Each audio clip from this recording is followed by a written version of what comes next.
All right, good morning, everybody. It's Wednesday, February 18th. Out loud. Uh, Ken, would you lead us in the Pledge of Allegiance?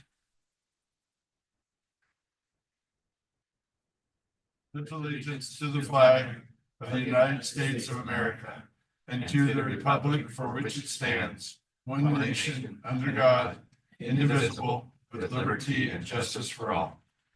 Thank you. Okay, we'll start with public comment. We've kind of tweaked this a little bit. What we're doing is the first public comment, we'd like people to talk about things that are on the agenda today. At the end of the meeting, we have a second public comment period. And then that time is really kind of a free for all. Happy to hear whatever concerns or thoughts people in the community have. So would anybody in the audience like to come and speak to something that's specifically on the agenda today? We'll start with the audience.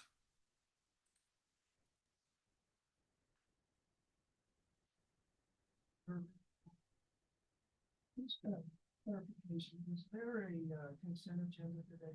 There's not, but I was going to go over, you missed it. I went over what the consent agenda meant at a rare meeting that you didn't make, but I was going to go over it again today, especially since we had such a large group. There is not a consent agenda today. Oh, okay. Anybody else in the room have any more comments? Anybody online have any comments?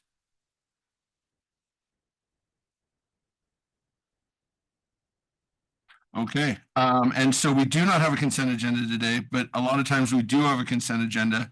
And what those are is items that we've talked about at past meetings, work sessions, different things that we've already discussed in a public meeting. And that from, our viewpoint, they're not contentious and just can be passed and then moved on.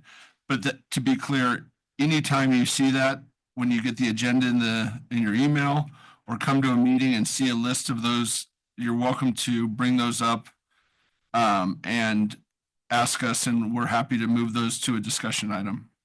And so there's been some questions in the last couple of weeks about, why do we have a consent agenda? It just kind of streamlines our meetings, and but we are always willing to allow a discussion about that.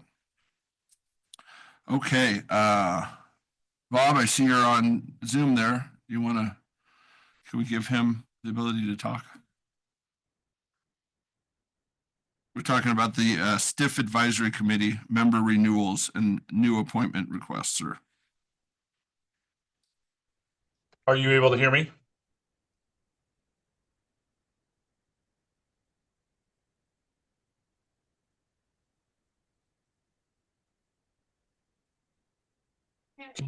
Or can you hear me?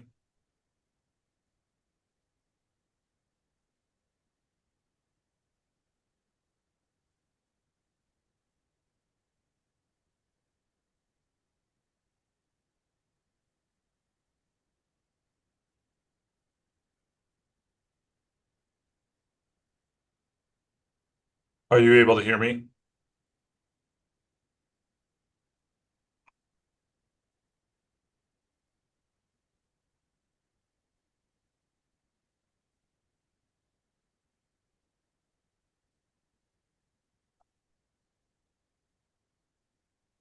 Are you able to hear me?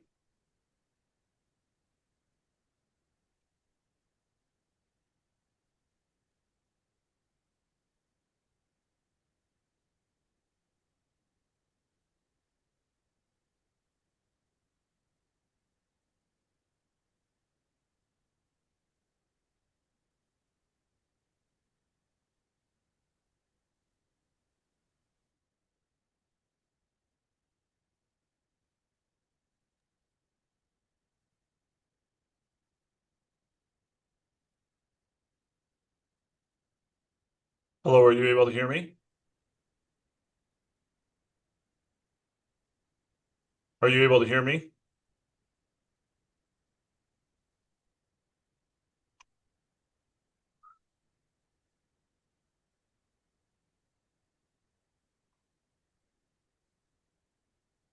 Are you able to hear me? Are you able to hear him? Can you hear me?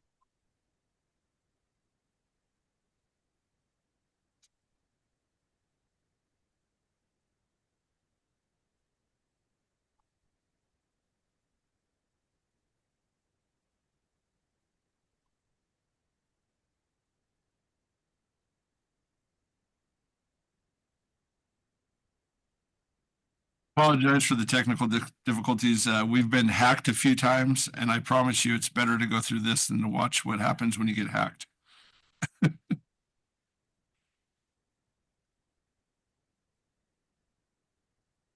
What's that? It is it's the transit. Statewide transportation. Statewide. The advisory committee advises.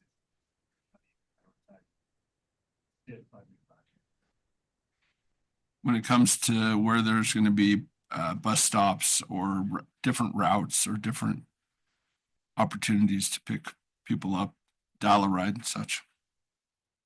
Can we hear anybody? Chelsea, can you? She's remoting in really quick to fix this because they can't hear on on their end. So it's just us. And they hear us, But but she can't hear other people.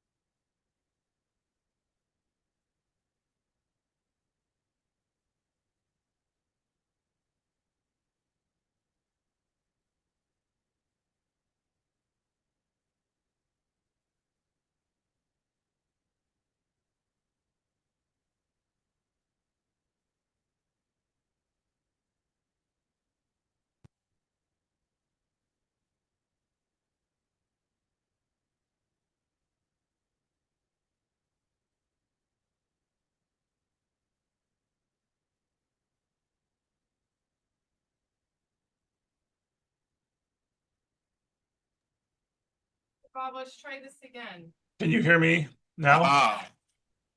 Perfect. Thank Okay. you, Chelsea.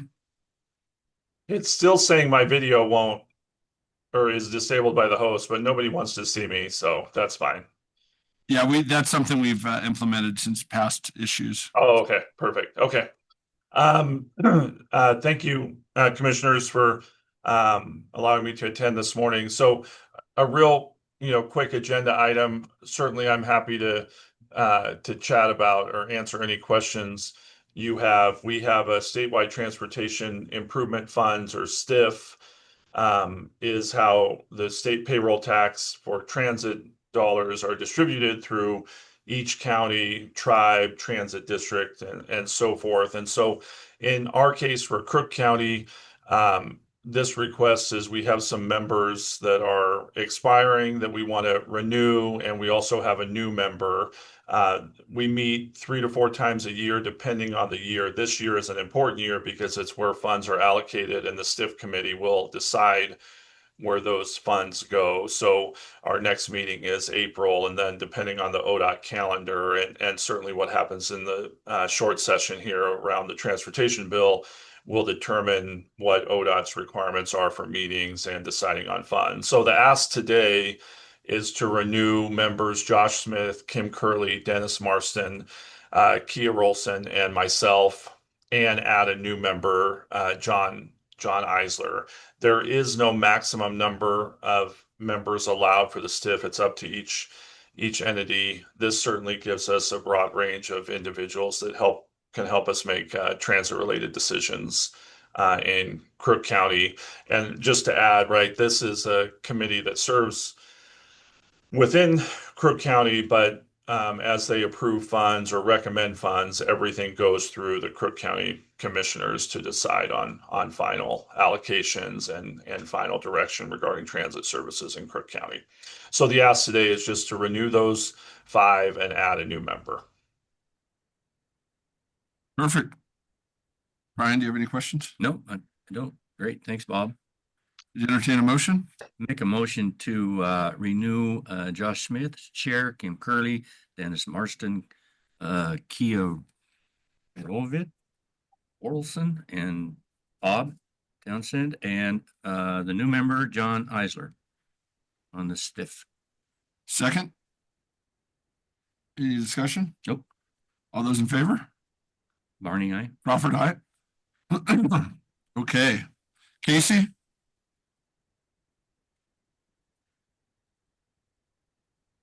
Morning, Commissioners, Casey Daly with Fairgrounds. In your packet is the new long-term agreement between the Crooked River Roundup Fair Board and the county. It is to be considered to be ratified by the commissioners. The Fair Board and the Crooked River Roundup Board have already ratified. So it's up for consideration. The 10-year agreement, which picks out some of the short-term concerns that we've had in the past, so we're pretty comfortable with what we've come to. Right? I'm gonna do that again. No, that's all right. Okay. Do you want to hit some high points in the contract? So it's a 10-year agreement. We've come out, we've agreed on the actual dates for the next 10 years, which was a good, and essentially, I think the Roundup agreed to almost everything. So we are looking good, and I think we're looking positive 10 years into the future. Perfect. Yeah, I know you, the Fair Board, Susie, a lot of people have put a lot of time into Yes. this. And so, It's been a journey. yeah, but I think this is a good product and I appreciate the time. And I appreciate the certainty for the rodeo. I'm excited. I know that that's been a concern. I've heard a lot is dates and different things. And so, okay. Ryan? Yeah, Casey, thank you for spearheading that and getting this across. This is something that's been needed for quite a while. So job well done for everybody, the new board, Thank you. you and yourselves. So appreciate it. I'd entertain a motion. I'd make a motion to approve the use agreement with the Crook County Fairgrounds. Second? Any discussion? Nope. All those in favor? Barney, aye. Crawford, aye. Thank you, gentlemen. All right, now we have the pilot agreement request. And that's Will Van Vactor is going to kick that off for us. Morning, Commissioner, Will Van Vactor, County Manager. We have a request on the agenda today for. Can everybody hear in the back? I'm seeing some head shake. Thank you, Brandon. I'll start over since I'm right at the beginning. Can everybody hear me now? Okay. Can people hear him? Well, you could probably come up here and use one of these good mics, maybe. That one, those are very hard to hear from. You can hear me, right? And you can hear me.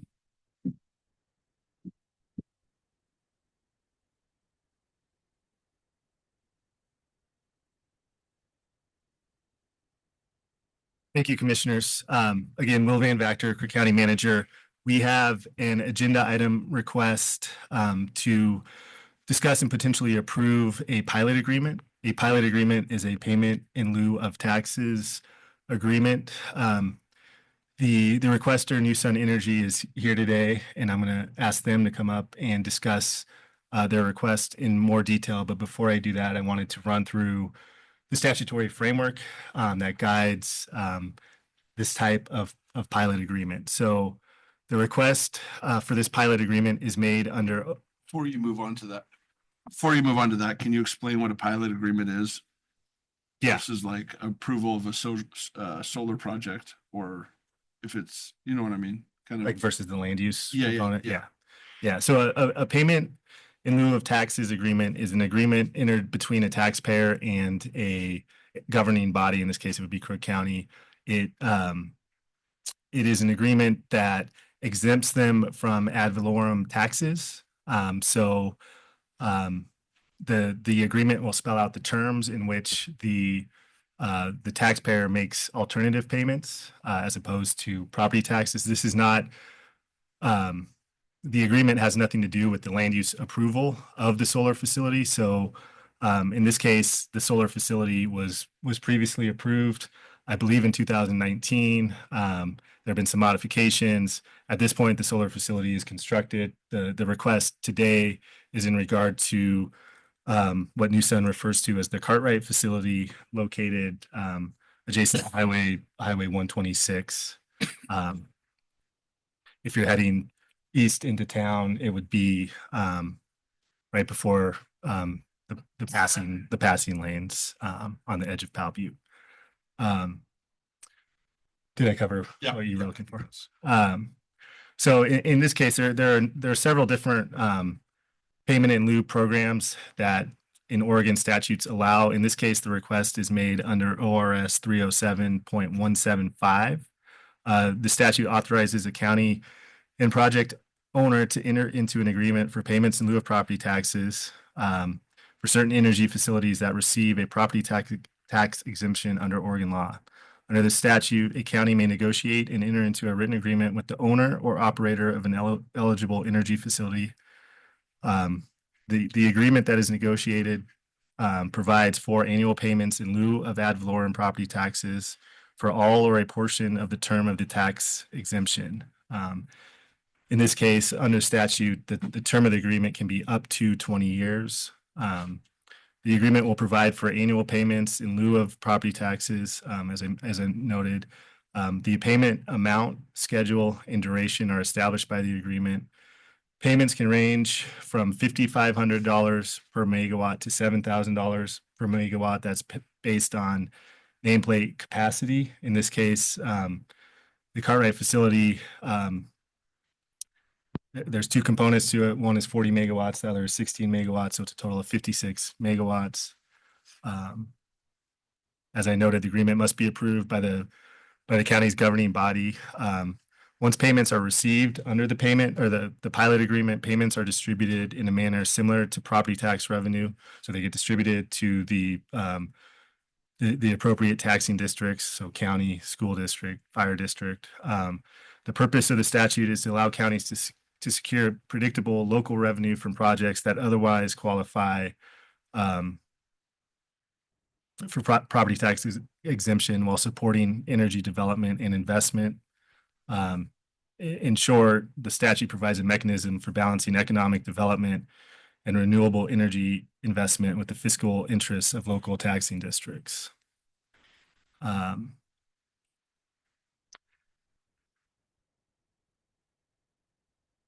And I think at this point, I'll run through kind of what I understand New Sun's request to be, some of the pros and cons, and then Christine and I can explain some of the property tax analysis we've done, and then I'll ask New Sun to come up and fill in some additional details. So New Sun approached the county last year. They initially suggested $5,500 per megawatt, and what I refer to as a community benefit type payment that was in the amount of $250,000. After additional conversation, New Sun has suggested it is open to paying $7,000 per megawatt and a community benefit payment of $1 million plus $250,000 from what they refer to as their community benefit fund.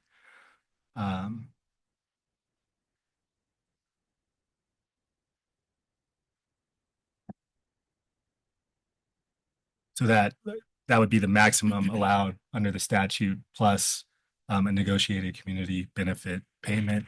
So the maximum for the megawatt, but per megawatt. there's no yeah. maximum for the.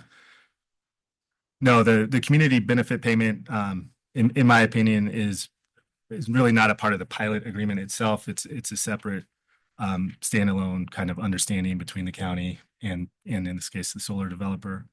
Some of the pros of entering a pilot agreement, one of the, as I understand it, one of the policies behind the state adopting the statute was to give local jurisdictions the ability to incentivize certain types of development. So a county could say, hey, solar developer, we're interested in having you come to our county to help with economic development. In this case, the facility is constructed, so that policy driver is not really applicable, but there are still some pros to entering a pilot agreement. The big one is stability regarding tax revenue. It makes it more certain you're going to get that revenue year after year during the term of the agreement. Property taxes for solar developments are centrally assessed through the Department of Revenue. So the state assesses property tax for solar development. That for the county creates a certain level of uncertainty. We don't know how it's going to be assessed. We don't know what changes may be incorporated by the Department of Revenue in the future that may increase or decrease what that property tax revenue is. And as we've seen across the state, some of these centrally assessed facilities are subject to property tax appeals. So there's a lot of uncertainty that can be alleviated by entering into a pilot agreement and ensuring you have that steady income year after year, and it allows you to, whether it's the county or another taxing district, to plan accordingly. And then there's some cons too, because there is the potential for lost revenue. The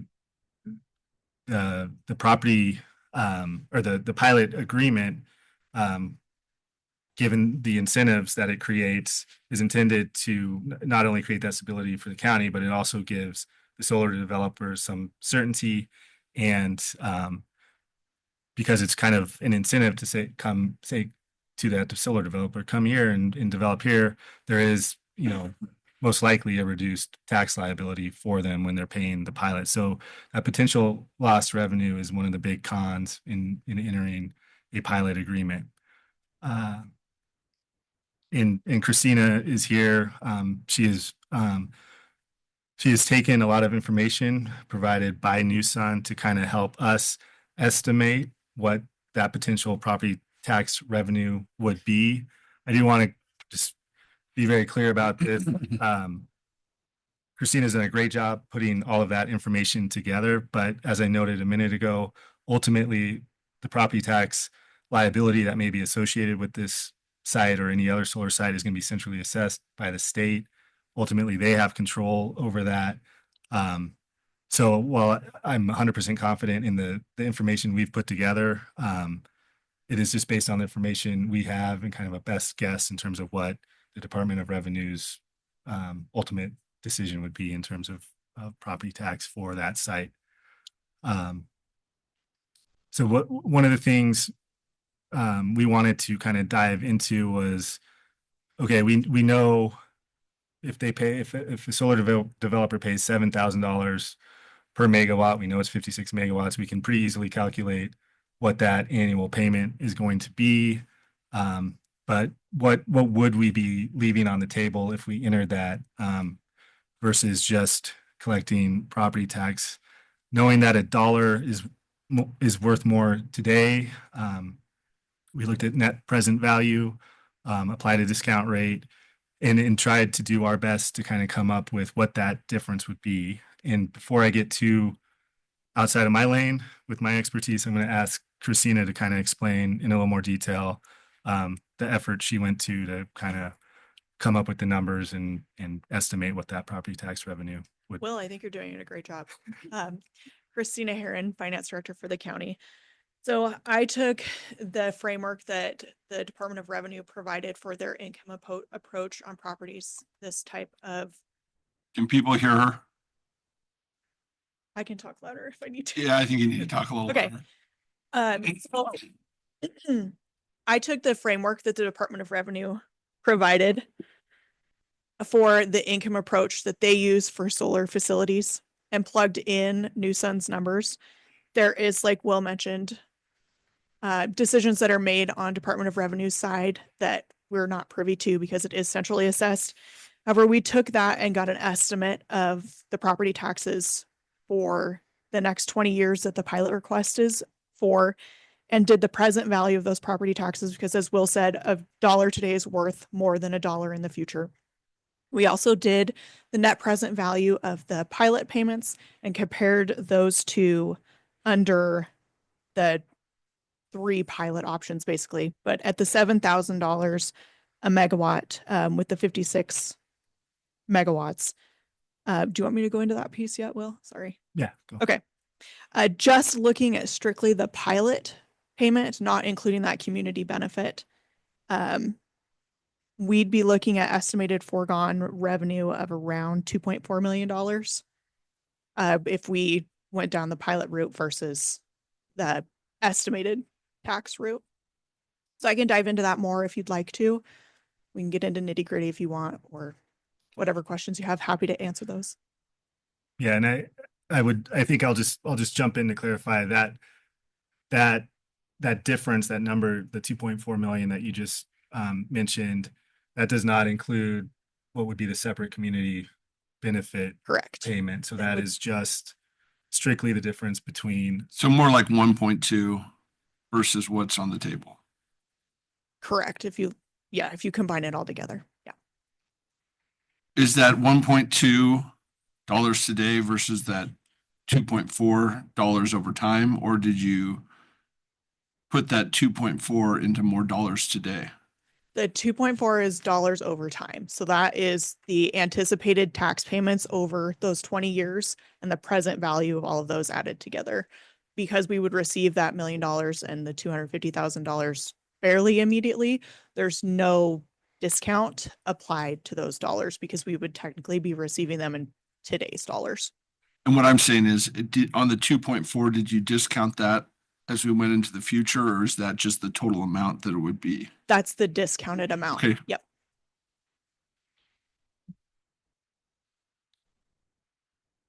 Great. Brian? No, I don't have any questions. So I'll turn it over to Newsun here in just a minute. I did want to note there's a draft pilot agreement in the packet.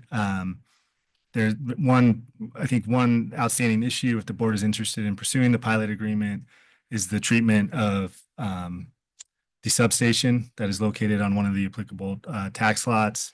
I think Newsun will speak to that.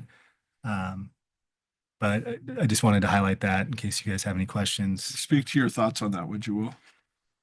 Yeah, I mean, this is not something I'm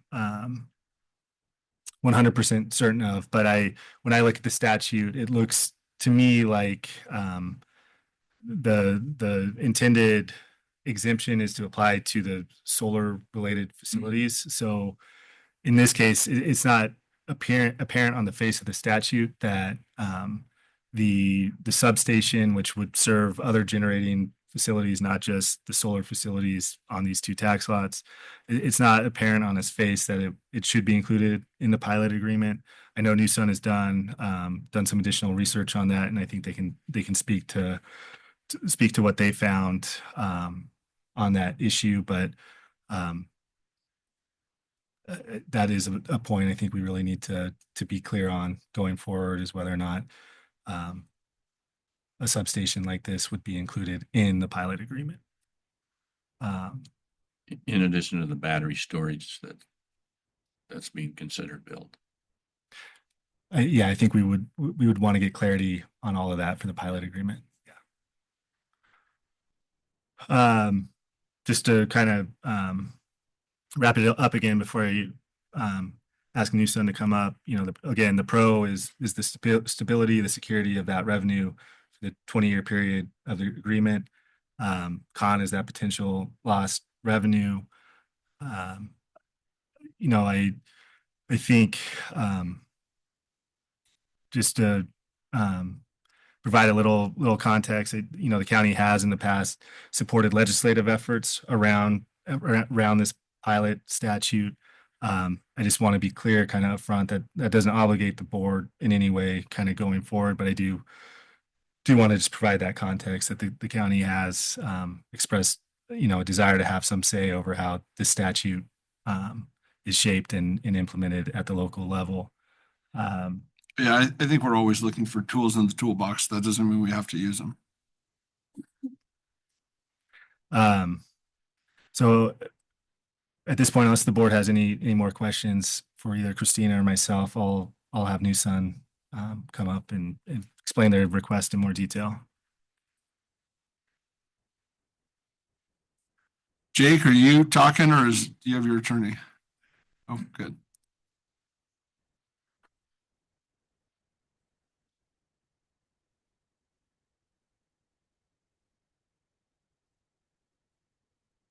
Good morning, Commissioner Barney, Commissioner Crawford, and all of Crook County and everybody here in the audience. Thank you Sure. for coming out to consider our proposal on this. I'm going to try to provide a really solid, comprehensive background on this and the importance of it, and both in terms of how it works and how it relates to our investments here in Crook County over the years. And happy to answer any questions. I'm also happy to come back up after other comments if it's helpful to clarify and respond to sort of follow-up questions that you may have as a result. For the record, my name is Jake Stevens. I am the CEO and founder of New Sun Energy. New Sun is a closely held company. I own the overwhelming majority of the company with some additional small investors and employee profits incentives. We are based here in Central Oregon. We're headquartered in Bend.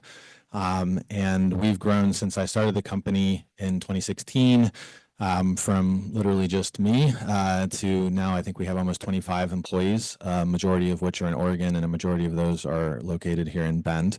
That employee base, as I'll talk a little bit more, has also expanded now recently because of the projects we've been building here to actually stand up an O&M operations and maintenance team that is going to be based here in Prineville in Central Oregon, and in particular based out at this site, which is now the center of kind of our operating assets.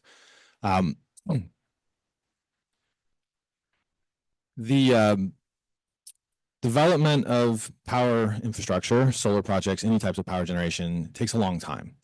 And it takes a lot of risks and uncertainty over long periods of time that continue to evolve quite a bit. And when I started New Sun, one of the things that I really appreciated was how well we were welcomed and supported in rural and Central Oregon, Eastern Oregon, as we started developing our projects. The first projects that we worked on and developing were in Harney County and Lake County, and very shortly thereafter, we filed our first interconnection request with Bonneville Power Administration in Crook County at the Ponderosa substation here.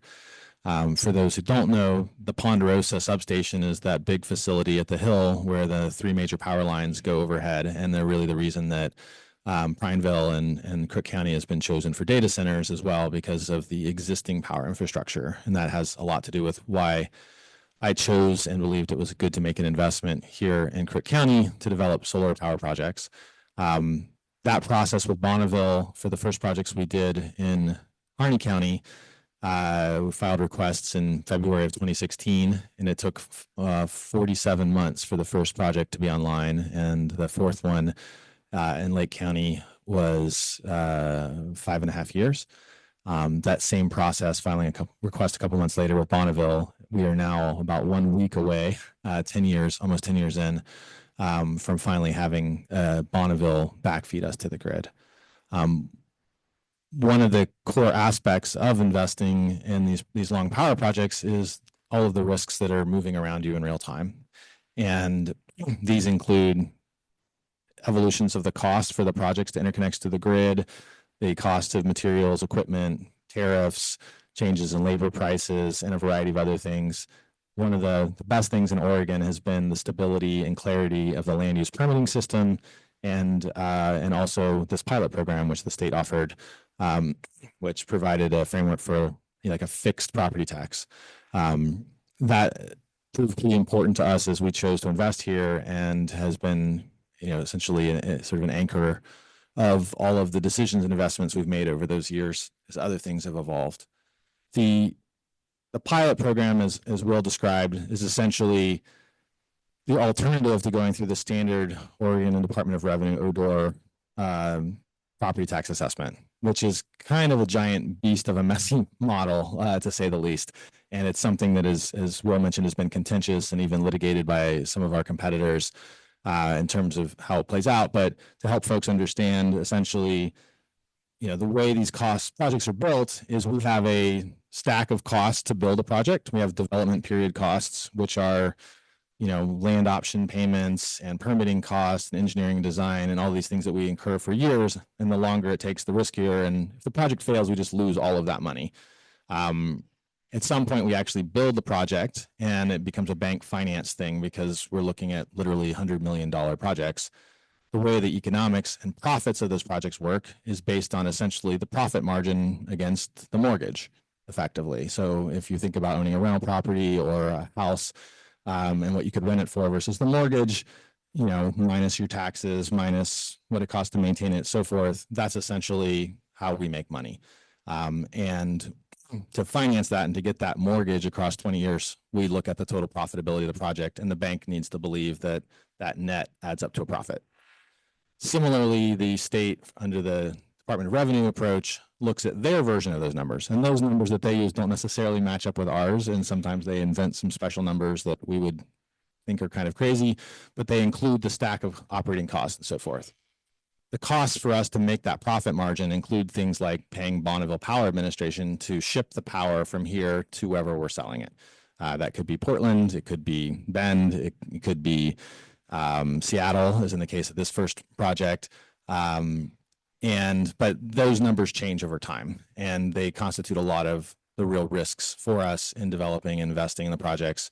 And those things have turned out to change a lot over the years. And it's one of the reasons why our belief that the pilot program here in Crook County, likely being available, was part of the backdrop against which we made that investment and have modeled this out. And not just these, but also kind of the next wave of projects. And obviously, each county has to adopt this on their own on a basis. And in the case of Harney and Lake County, they already had pilot programs in place and adopted. And I think it was initially our understanding that it was sort of required for all counties to have this. And then we realized that, each county has to do an adoption process. So I think generally we'd believe that there was a high probability of this as we move forward these projects. And I think the economics associated with these prices, the pilot fixed dollars per megawatt approach, have definitely become an important point of perceived stability in the entire financial stack, if you will, for these projects. And I'll talk a little bit more about how much some of the other costs have moved around in a second, but it's important to understand that. And this, as Christina and Will have done their analysis, and I think they've done a good job of looking at what those projected costs would be. They are definitely numbers that move around. And the biggest one that I'll highlight that moves around is, as Will was describing, the value of certainty on this. Effectively, ODOR is going to value the project for the property tax each year based on what they think that asset is worth in each of those years. ODOR is? Oregon Department of Revenue. It's our IRS, practically speaking. I just thought people in the crowd. Yeah, thank you.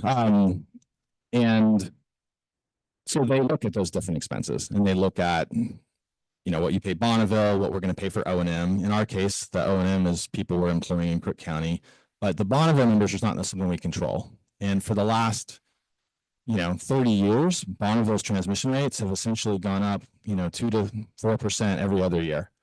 This past year, Bonneville adopted rates where some of the rates increased 25% and some of the rates increased 300% as components of what we're paying. And first of all, for us, that's been a very, very harsh blow to absorb into the economics of these projects, because we would not have ever 10 years ago foreseen a year where this key cost jumped up. And to give you a sense, like the transmission rate to real power used to be about $0.01 a kilowatt hour, and now it's closing on 2 cents a kilowatt hour. And there's a whole nother charge category that used to be like 1/4 cent that's now approaching a cent. Those are our risks that we have borne, as we've invested in Crook County and in these projects. But they're also your risks going forward. As Will highlights, what will those numbers be in the future? 5 years from now, if those Bonneville rates were 40, 50, 100% higher, whatever they end up being, they will reduce the tax revenue that the state would say you get if we don't do the pilot. So one of the big advantages of the pilot to both of us is we have 20 years of absolute clarity. Doesn't matter if my operating expenses change, doesn't matter if Bonneville changes the rates. We have agreed this will be a fixed number per megawatt for these projects for the next 20 years. And So it seems different than like a home because my taxes don't change if my power bill goes up. yeah, that's definitely correct. The methodology and you know, Christina can jump back in here or validate or nod, however, but it's a really big messy spreadsheet that they basically calculate the net present value. Like if you were to value a rental business, like somebody was renting to a Walmart or a grocery store for 30 or 40 years, they would take the net present value of all of those profits, the net operating income for the future. And that's what the state does. That's how we think about the assets. And so our projects have gone down a lot in value if we've eaten these things because our mortgage payment goes up, our operating expenses go up, they get less and less profitable. And these have taken a lot of blows to the head. The state does a similar thing. They will plug in whatever those Bonneville rates are. So currently, for example, and I think right now, the two projects that you have on Enterprise Zone, which I think they used as a comparable, those are on system to Pacific Corp. And because Pacific Corp, for example, has refused to procure any energy despite our repeated efforts for the area, they don't pay wheeling to BPA. So to get to market, we have to eventually pay this toll road fee. And that has a risk and it has changed. In any case, that's, I think, balancing the pros and cons of this. One of the things is we both get stability on that. You will always know what that is. Another aspect I want to highlight is, previously when this legislation was passed for the pilot, and again, for everybody's benefit, payment in lieu of taxes, it's essentially a fixed amount instead of something that will go through this ODOR calculator that they update literally every year with their view of what the numbers are. This current statute, as Will said, allows counties to choose ranging in terms of how much they want to incentivize $5,500 a megawatt to $7,000 a megawatt. And as he described, we approach the county, to explore the lower end of that range. I think we always generally assumed / hoped correctly or incorrectly that the $7,000 would be the basis. But one of the things as we as a local company have realized and watched is obviously, in part due to how entrepreneurial Crook County and City of Prineville have been, is that the data centers, which also receive property tax abatements, create a lot of growth for the county. And, the county's also been experiencing the cost of a lot of those growths. So part of the proposal here was Newsom coming forward and saying, hey, look, if we structure this differently, we could create some costs that we're able to roll into our projects that we could accelerate some of this forward and provide a lump sum upfront payment. So this impact fee concept is part of this, which the county has negotiated, to a higher level to be able to consider this. It's also, I think, part of us trying to be a good citizen and recognize, that additional cash and liquidity upfront has its own value. And so part of the structure was also us, coming to the table with an idea that might provide some earlier cash flows to the county. And I think also reflects, really good stewardship by the county in terms of the analysis that's occurred to sort of compare the pros and cons of this, but also negotiate kind of learning from lessons in the past that, hey, here's an opportunity for us to correct course a little bit and consider about how we might accelerate some dollars forward and help out the county financially in this case. And that's part of what our approach has been here.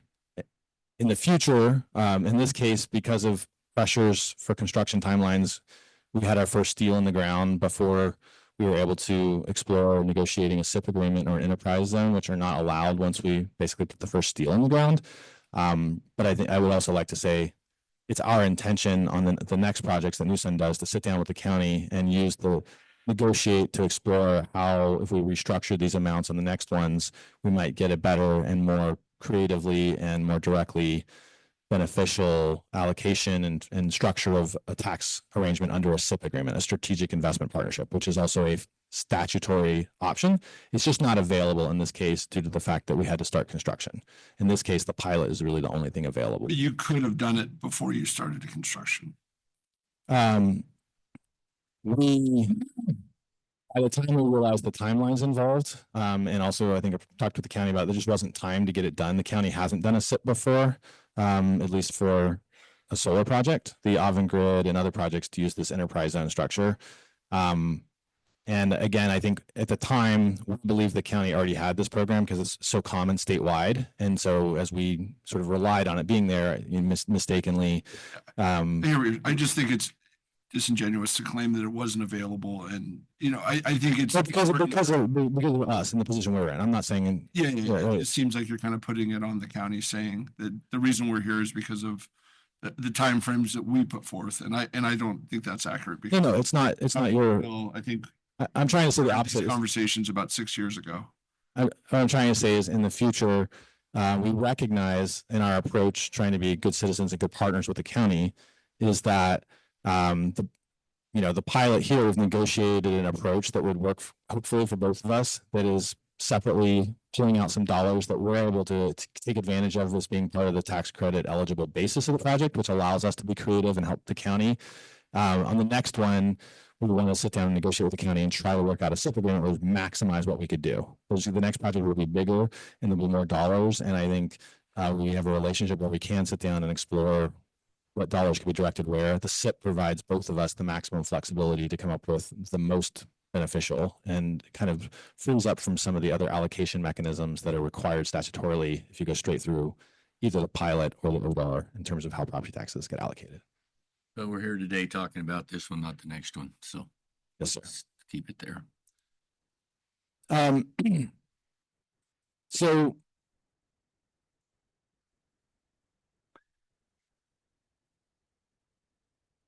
like I said, our request today is that the county would adopt the $7,000 per megawatt for generation built on West Pineville Solar Farm.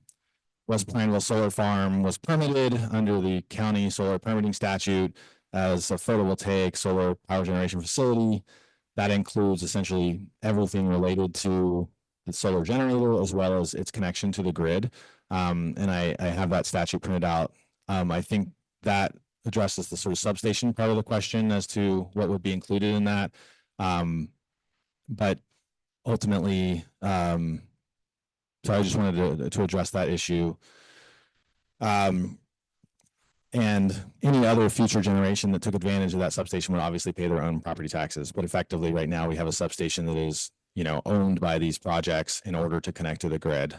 We've also asked, in light of the fact that we've previously executed pilot agreements with Harney and Lake County, the tax assessor from Harney County is also here to comment after me about their experience and why this has been positive for Harney County, and also confirm, just as supportive data, that their implementation also includes the substations for interconnecting to the power grid as part of that.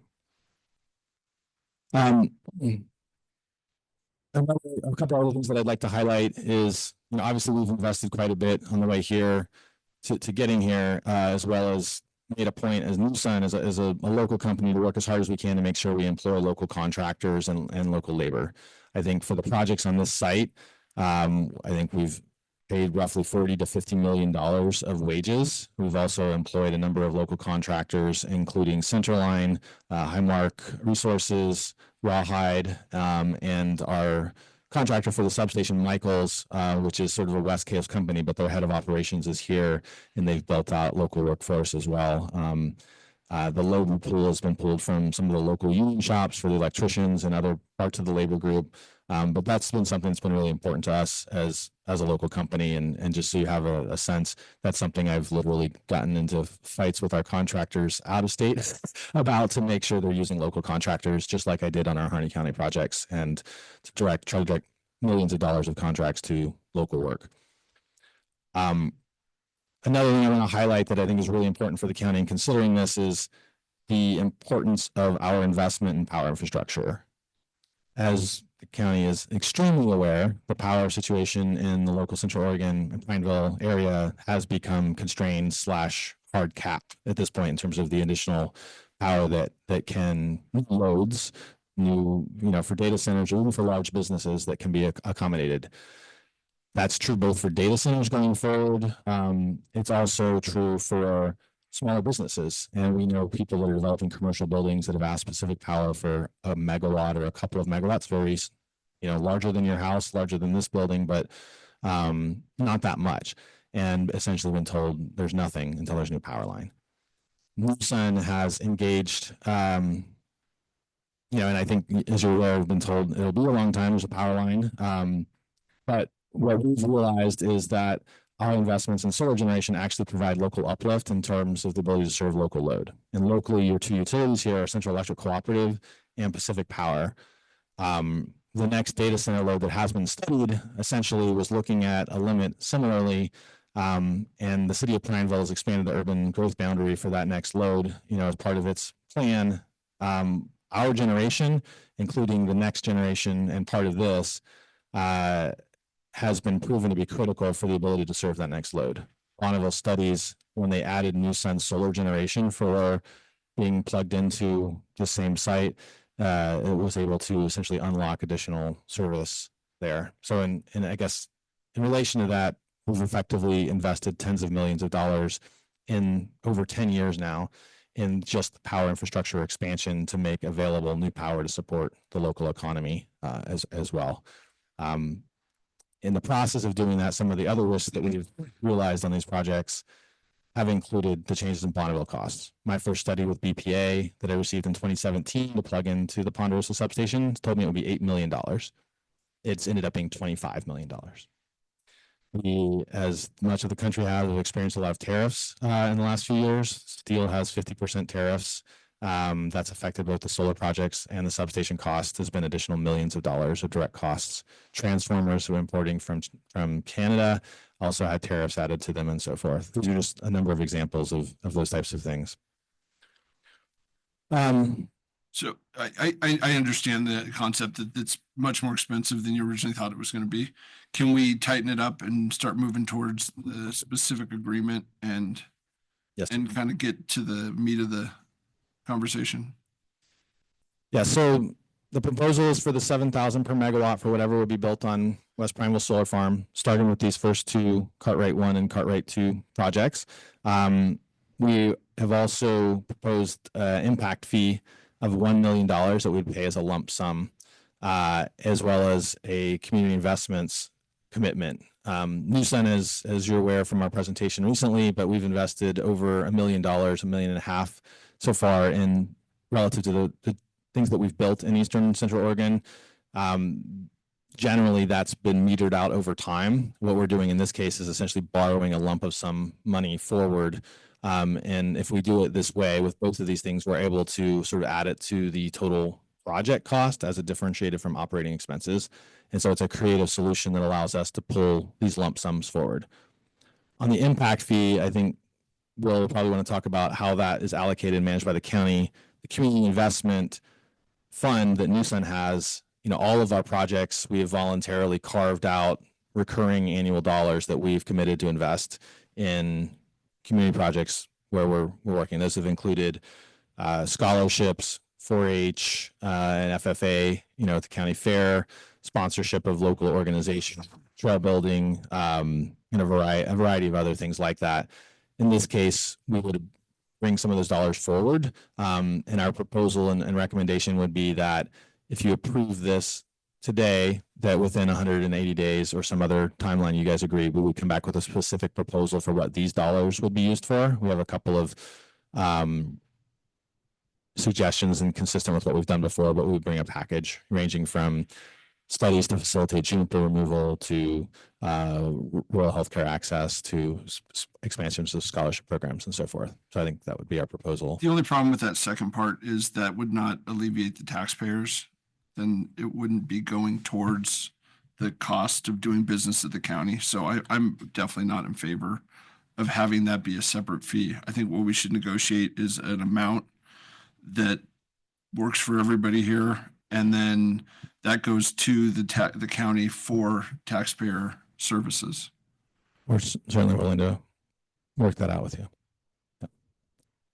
Right? Yeah. Yeah, no, I'm fine with that.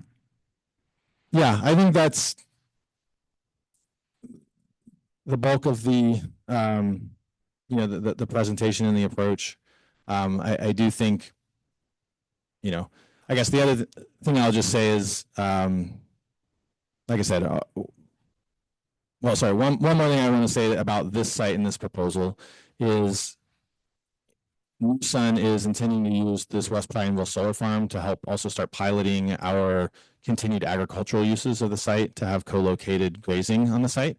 Due to the difference in weight and attitudes of cattle versus sheep, we're expecting that to be sheep grazing, but we're going to begin piloting that as part of both our ground cover control, but also to develop our local expertise and relationships, including with the current tenants that are grazing on other adjacent properties, the Roche property and so forth, so that the next solar projects that we build, including all already permitted ones, would be able to roll out that and expand multi-use, agricultural use and continue those uses there.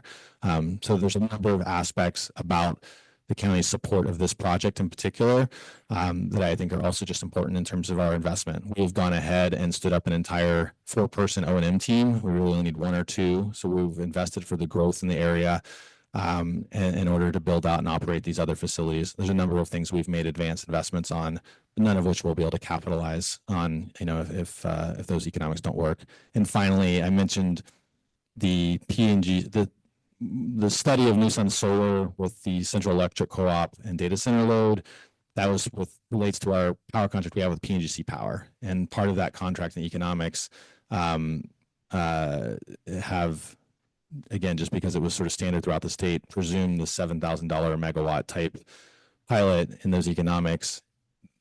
All of these projects and then the contracts that we negotiated years ago while dealing with tariffs and other things that have come down the pipe since then have been strained financially. And it's, I think it's important and helpful to support these projects so that we can successfully realize those projects and they work economically. At the end of the day, the bank won't financing them unless all the numbers add up, and that includes the property tax stack. And so your support of this cornerstone and really the major infrastructure we've invested in that will support the county for years, including the substation, just expanding access to Bonneville, which Pacific Power hasn't been able to really do in the last several years, is also, I think, worth considering. So thank you.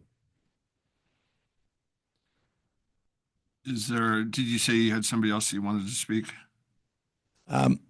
There's just in the general comments, we have Corey Hill from Harney County, and you're welcome to work her in at any point, but she's available both in terms of comments on pilots generally and how they've administered that in Harney County. What do you think? I think Will did a really good job of rolling out what the pilot is. And are you interested in hearing the aspect of the substation versus your interpretation of the substation?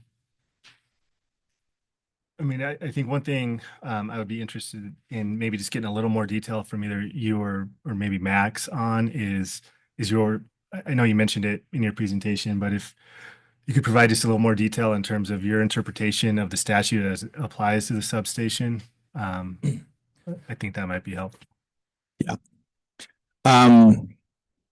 So this is a power plant site. Power plants include, by their nature, getting onto the grid. And so the traditional utility substation that you would have, which is really about part of the bulk electric grid, the transmission system, is very different than the substation that we've built here. It is part of the generator, and it is owned by the generators and so forth. So, both in terms of practice of the industry and what a power generation plant is, which has to include the stuff to get on the grid, and in terms of the statutes related to this or the pilot, there are a couple of aspects, and we did look up the legislative history of this as well in terms of when it was passed, and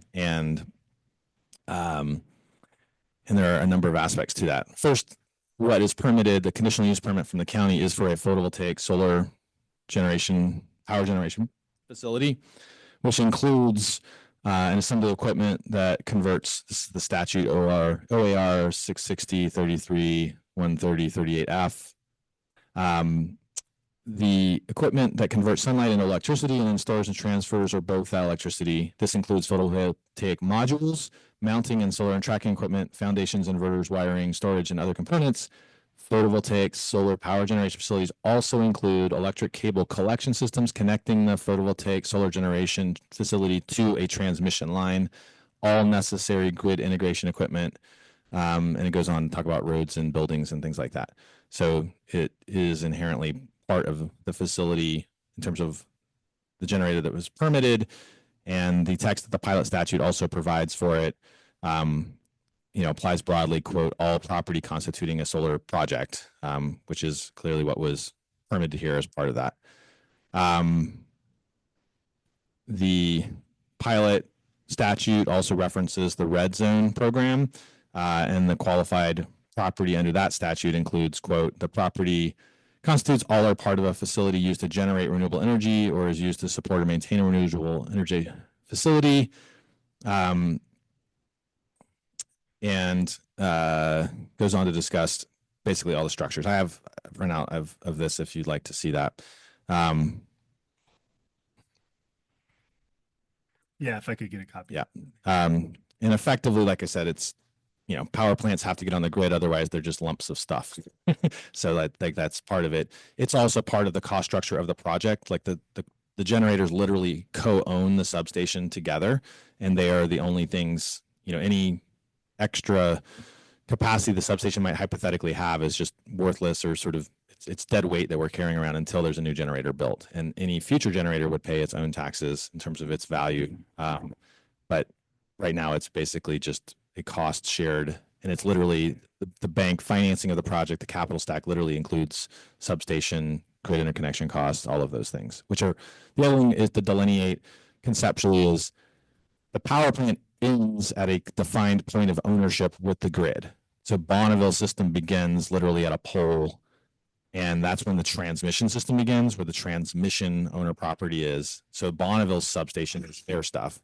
This is part of the project. It's a generation collection substation. And so it literally is not part of the grid and is thus treated differently.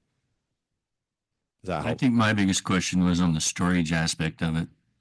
And right now there isn't storage. And so Precisely, so it's a good time to talk about it, so you don't build it and then find out that it's not covered under this program. right, I think our proposal would be that future storage, which is the part of the permitted use, would also pay its own $7,000 per megawatt of additional revenue beyond this amount. So that would provide clarity as well as we invest and try to bring the storage, which is, I think, going to be really important. But right now, there's similar sort of wackadoodle uncertainty as to how those things would tax and how ODOR would treat them and so forth. And so this clarity also help incentivize our ability to continue investing in storage, which the region desperately needs in order to deal with grid reliability and future growth. And that would be helpful. Right. I just kind of wanted the understanding that it is not included under this program that we're doing today, but it can be under any future programs, whether we do it under a tax or whether we do it under, the payment in lieu of taxes. Okay. Yeah. I think, like I said, the concept would be Is that fair? per megawatt of nameplate on the site. So like right now, there's just going to be 56 megawatts of solar on the site. So if we built 100 megawatts of battery in the future, it would have its own 100 times 7 rate attached to it, that it would not be swallowed up within this rate for the 56 times 7,000. I think what Brian's saying, though, is we're not willing to go forward and say that it's part of this agreement. It would be totally separate negotiation at that point. Okay. Yeah, you haven't got it built yet. That's fair.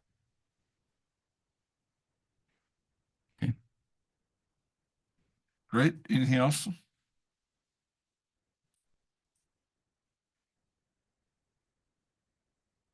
You like me to sit here for future questions or other folks? Yeah, please stay. Okay. Don't leave. We're not done. I don't know if there's any other comments, but I'm happy to come back up. However, I'll sit here and. What's that?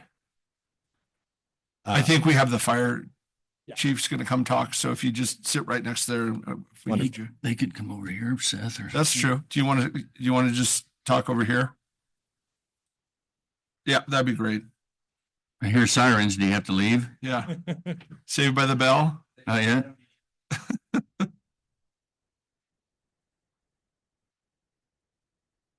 Thank you. Matt, oh. Okay. Matt Smith, how's that? Fire Chief, Crook County Fire and Rescue.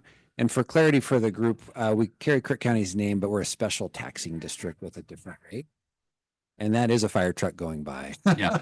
And they're on their way to a medical call. So we provide fire service within our fire district in Crook County and also ambulance service throughout the county.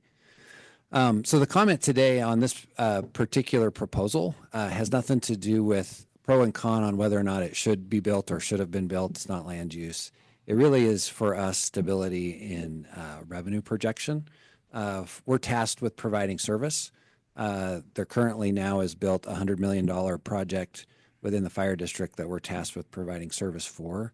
And as we project revenue to provide said service, when the revenue goes up and down, and I know the county deals with this, it's very difficult to provide that stable and improving service level when it's really hard to know if depreciation or anything else outside of our control is going to affect that. And so I would just speak in support of a stable taxing mechanism so that we can get the service where it needs to go.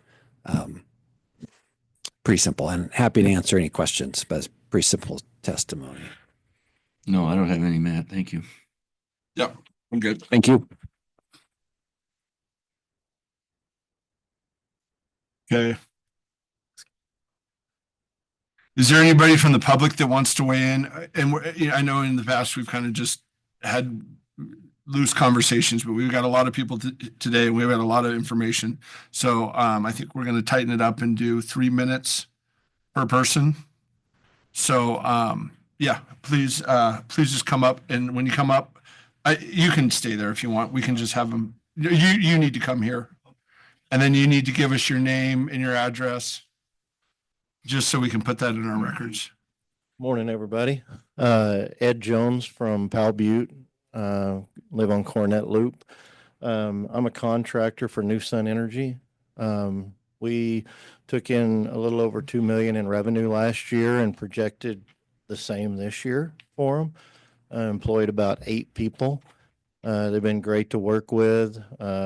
I do notice their donations they give to the community. So I like the idea of also a standard that you're talking about to make sure we have the same revenue every year for this. So I support them in that. Thank you very much.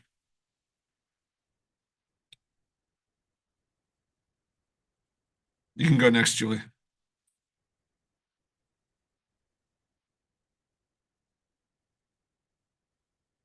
My name is Tom Green. I live at 4960 Northwest O'Neill Highway.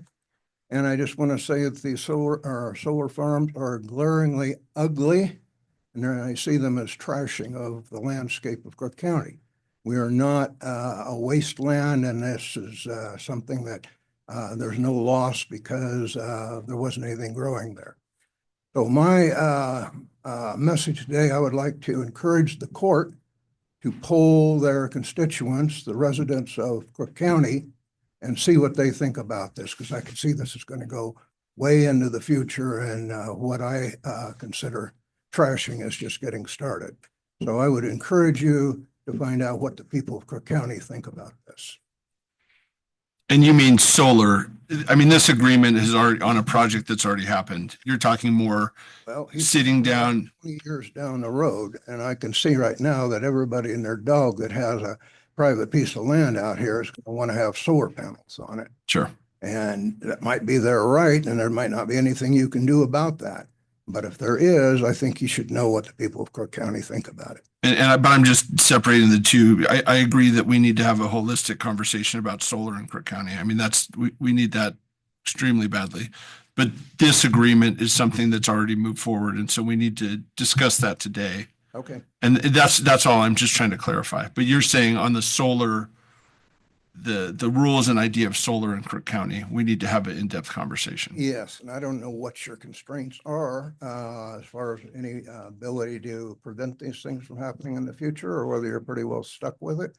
But I think the public needs to know and weigh in on this whole thing.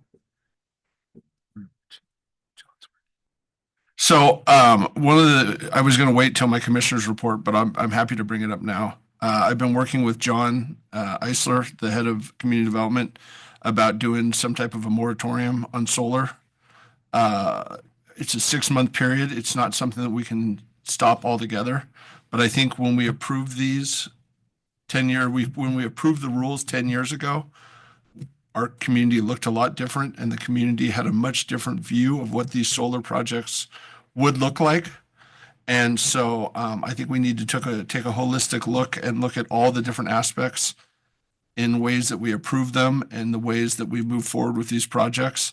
And I think we need to do that in-house. And like you said, we need to bring as many stakeholders in from the community, including landowners, including people that are solar producers, but we also need the regular citizens that are part of our community that are driving by this every day and living in these neighborhoods. And so that's something that we're working on as we speak, and to be continued. But that's something I totally agree with you, Tom, because I think we got caught flat-footed, and a lot of these things happened, and we're seeing the rules that are being applied to these.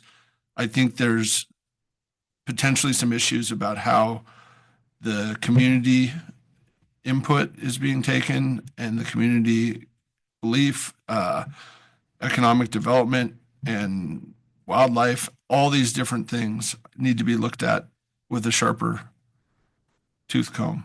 So thank you for bringing it up. Yeah, I'm glad to hear that, and thank you. Yeah.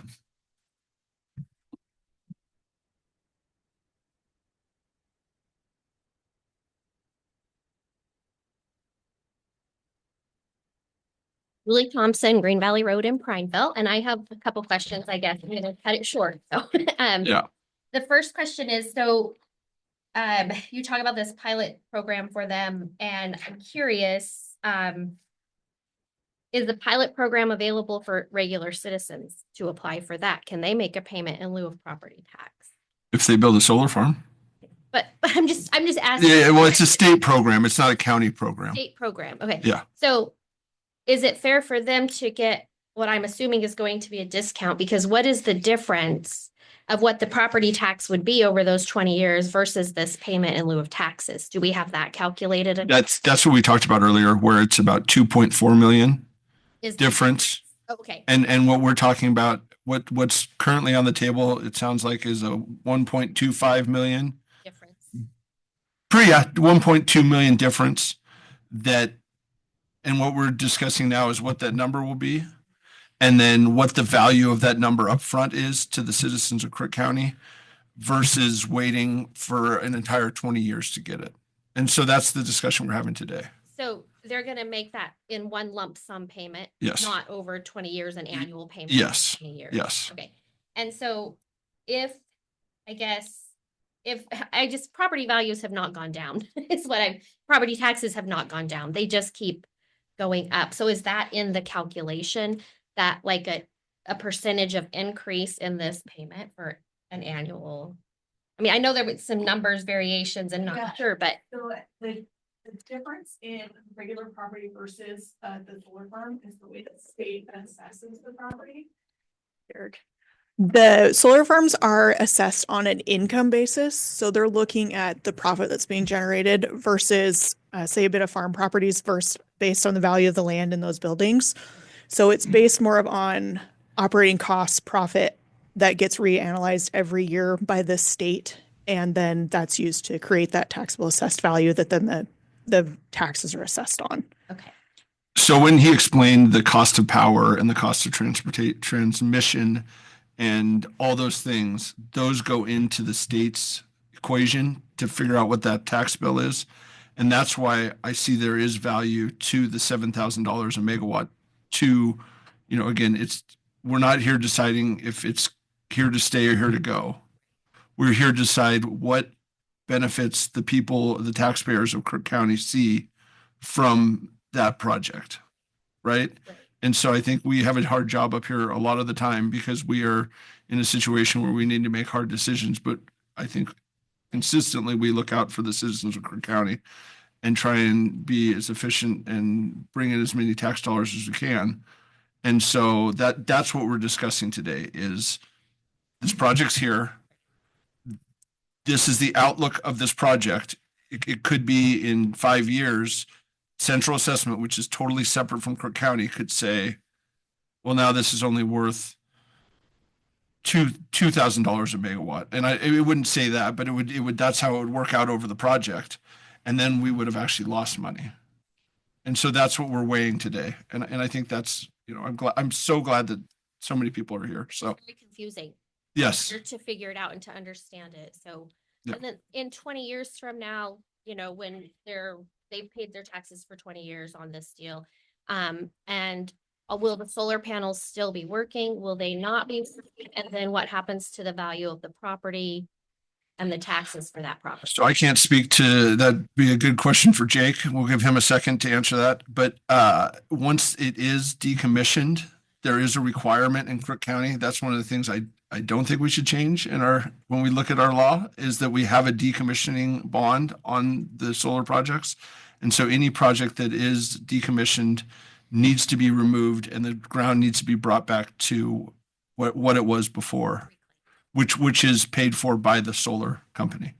And I think we did a good job in the past making sure that that was something that was part of the equation when looking at these projects. Yeah, and building on that, that was one of the requirements of the permit that was required. And so showing that we had bonding capacity and so forth was part of mobilizing and starting to build. So we can move dirt around in a little bit, but when it gets to building stuff. But the point about the costs and the state taxes this sort of business improvement as essentially as a business and what's that thing worth forever, including however many years, 20, 30 plus years. So every year they'll kind of do here's what we think the whole thing is worth forever and then charge a percentage of that. But that thing that's worth forever is a function of how profitable they're modeling it to be. So if inflation is higher, for example, then it'll be less profitable. And as the years go on and it gets, 15 years from now, there's maybe only, there's 15 less years in the asset life. The things will last for 30 or 40 years, but the net present value, they're like trying to value all these cash flows from 25 years ago, what are they worth today? That's what the county is comparing. If you assume their model, where does it go? But the reality is a lot of those things could get worse. And it's kind of like, interest on your savings account, whereas one year you get 5%, one year you get 2%. The county, the option here is it doesn't really matter to the county. They'll pick a number and we'll just agree that's it forever.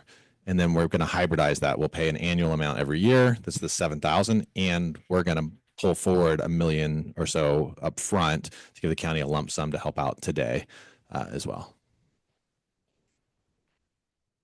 Any more questions?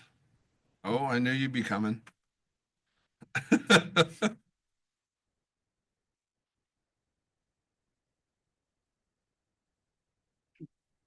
Adam Mikulski, Hansig Lane in Prineville. Not that I'm speaking for Bonneville, but I worked for Bonneville for 21 years and I retired from Bonneville. I understand what he's talking about is a wheeling charge is what it is. But I think in the dealings I've had, and I'm not speaking for them, but this is when I was the district manager, is I think when Bonneville did all their structures of the wheeling charges and all that stuff over all these years, they did a discounted price to the public or these other entities. They never really showed what the cost really was. And then when they tried to raise their rates, everybody comes back and complains about it, but that's the cost of doing business. So I'm surprised they raised their rates as much because I've been out of the business for 4 years right now. But that's what the cost of business is. So if you don't have the true cost out there, and eventually it's going to catch up to you. So that's why the wheeling is so high. Another thing is this power that he's talking about is going to the city of Seattle. So how is that helping the grid down here, because it's like water. Electricity is like water. You don't know exactly if it's in a line or whatever, who is it going to or whatever on the transmission line. So if it's leaving there, how's it helping this? It doesn't make any sense. It adds to the power on the system, but it doesn't generate at night either because it's solar on there. So it was kind of true what he said, but it's not. You know, it's like it didn't add anything more until you bring in more generation from somewhere else. That's a constant generating source, not like solar. So, and the grazing part, that land right there, and I got to tell you, I saw it because I drove by there because our substation was up there, and they were putting human waste on it from these porta potty pumpers out there before they actually built this solar plant on there. The county allowed it because we called because we were concerned about health issues because, Well, I think the state allowed it. well, whoever allowed it, they allowed it. And then they're talking about grazing sheep on you know, how long are you going to graze sheep on unirrigated land, especially up in there? So there's a couple of facts that, you know, weren't truthful there. But I guess it goes back to going back on our pilot program. 20 years from now, who knows where it's going to be? This is going to probably cost them more money to get there. The generator, you know, the price of electricity just keeps going up. Has it ever gone down? No, and it never will, because you have a shortage, cost of doing business, it all goes up. So this asset is going to be worth a lot of money even in 20 years. So if you decide to just take this now and run, 20 years from now, you could have made a heck of a lot more money. You could have. You can't say what it could be. Potentially, you could have made a lot more money and helped the county out and the residents here and whatever the county has to do business. So you're taking a chance on doing that. I can't tell you what the projected, you know, amount would be. That's a projection, but you know what the finite would be from what you're going to get there. So I wouldn't agree with that because I've seen the data centers, what they've done, how they get around paying taxes. The county is short of money. Eventually it might get some money or whatever. I've been in other places, worked at other utilities, and I've seen how the county and the city allows people to come in. As soon as they don't have any tax incentives anymore or whatever, they're out. It's a little bit different with data centers, but it could happen also. So sometimes it's not the best to just take what you're offered, and in the future, you might have done a lot better. Yeah, I think that's what we're trying to find out today and I think we're going to look at the best information that we have today and look at, I think I trust Christina. Obviously there's variables, but those variables can go up and they can go down. And so just ensuring that, like I said before, we need to ensure that we get the best deal for the taxpayers possible. So. And you won't know until 20 years. Yeah. That's the thing. Well, you may, I won't. You won't. So Adam, just so you know that I don't think there was any lying done here. There are these solar places, fields that are grazed by sheep. And there are weeds that grow and there's grasses that grow and there is a need to take care of it. And so if you can graze it down, keep it clean, then you don't have to mow it. You don't have to put chemicals on to kill it. So it's a good program. It's a proven program. So he's not lying about that. Oh, no, I didn't say it was lying about it, but you're not going to have them there year round and it's going to be beautiful and all this. It's just. It's not irrigated pasture, but neither was it before the solar panels were there. But it's got plenty of fertilizer on it. And they grazed it at the same time. Yeah. Oh, I know. We had to put a fence up because their cows were all getting out. I remember all that stuff. So anyway, when it involves money, it's really important to make the right decisions. And I've seen a lot, even on the internet with the data centers and all that, how people get shorted money or the counties will get shorted money or whatever. So just be really careful on how you take on a project, because the person that presented is out there to make money. They're not here because they're just trying to put more electricity out there and makes the world better and it's cleaner and all that. They're here to make money. Everybody's here to make money. So just be really careful. Thank you. To do that. And I've had that comment before. Yeah. So, yeah. Anyway, thank you very much. Could I clarify a couple of related I points? think we have, I saw a hand up before. It looked like Jessica had her hand up. Is that still? Could I just respond to a couple of those points that on the power pricing? Sure. Sure, let's do that, and then we'll kind of finish out the public comments, and then we can wrap things up. Great. And just so there's no confusion on that, I mean, his comments at the beginning about the BPA rates, right? They have essentially been held down and repressed partly because co-ops and others did a good job arguing to keep Bonneville at the rates down. That also held back investments in the grid. So we're a little behind on other stuff, but it's effectively like a catch-up effect of the pent up, all these things of keeping it down, and eventually it's caught up. And those rates are going to keep going up as well because Bonneville is building new power lines through the region, et cetera. Those things will continue to drive rates up. So those costs to us will go up. In terms of the power contract and what it'll be worth in the future, our power contract is a fixed price 20-year contract that's the same price today as it will be 19 years from now. And so that equation and what Christina analyzed is not a variable. So we're not going to pick up the inflation. The deal that we cut 2 years ago with City of Seattle is a fixed 20-year price contract. And that's sort of a ceiling against which those other operating expenses are occurring.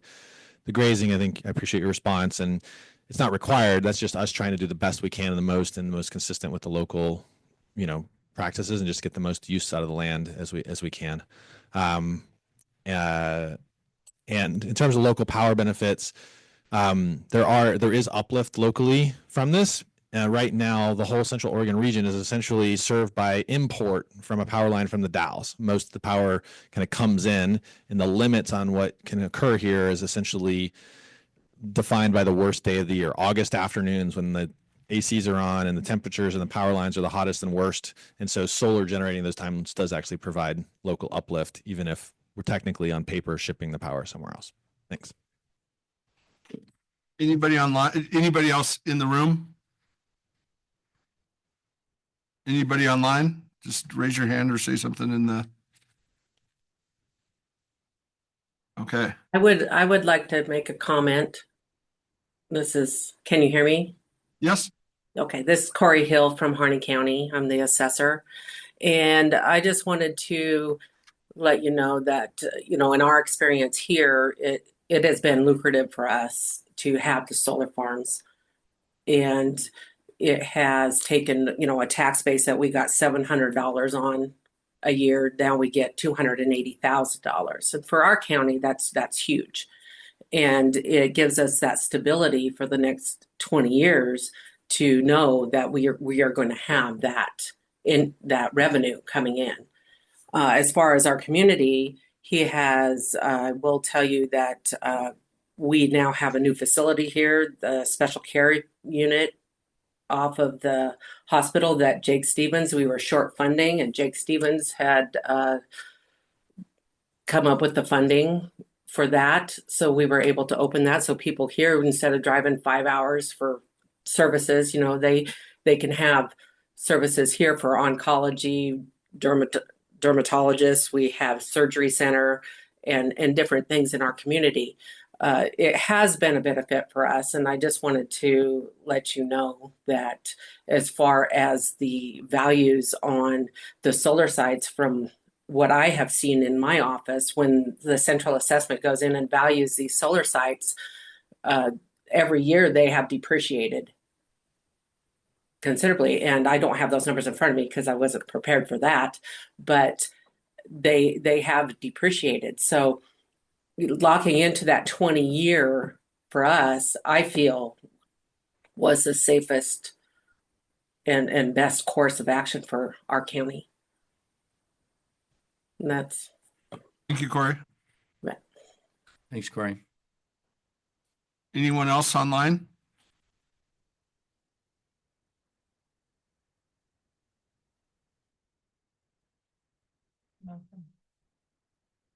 Okay. All right.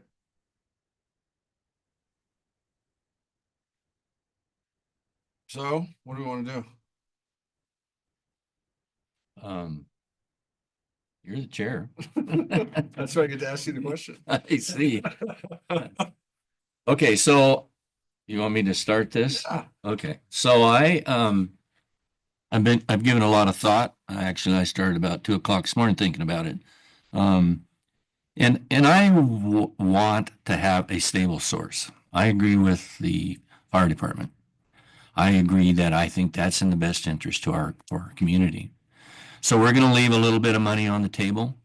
I see what we're going to gain from that, and I use it from history. Just recently, we were given notice that there was a company that had appealed its taxes.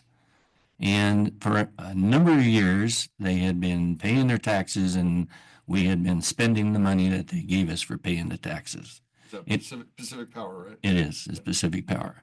And so when it came down to it, then it was appealed and it went through the court system. And fortunately, on that claim that, all the taxpayers, everyone benefited from it because they lost. Had they not lost and had the court approved it, it would have cost Crook County and all the taxing districts a great sum of money that was already spent.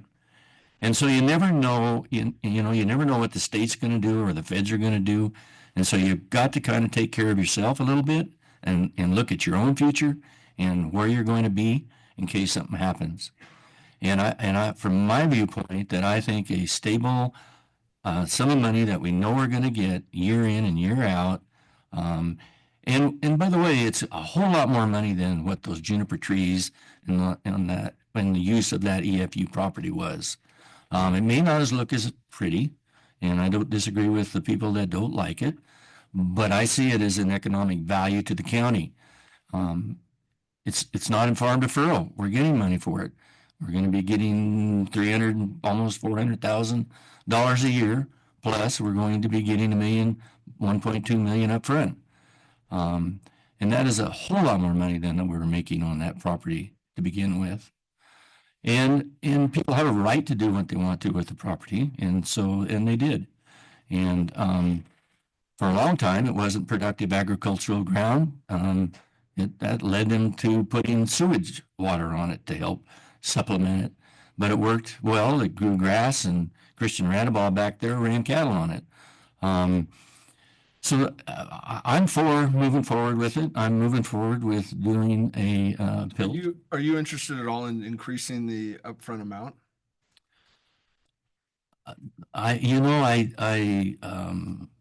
I'm content with the 1.2. I would, because we have to have some skin in the game, because it is economic development. If we do that, then we just as well charge them taxes, but we're at the risk of not getting it, or if they appeal it at some later date and we end up paying it back. So I believe that other $1 million has benefited the community. We had some guy that worked on it testified that he'd gotten $2 million from building it. So, and it's going to bring jobs. It's just like the data centers. They bring jobs for our children, the next generations to work in. And I think that if we don't proceed with some economic development type of programs like we're doing, we're going to be Mitchell. We're going to be John Day. We're going to be areas not that severe because we're close enough to Bend, and we'll just be a bedroom town for the bigger cities. And do we all want to be a bedroom town alone? I don't think so. I don't. So you've got mine. Okay.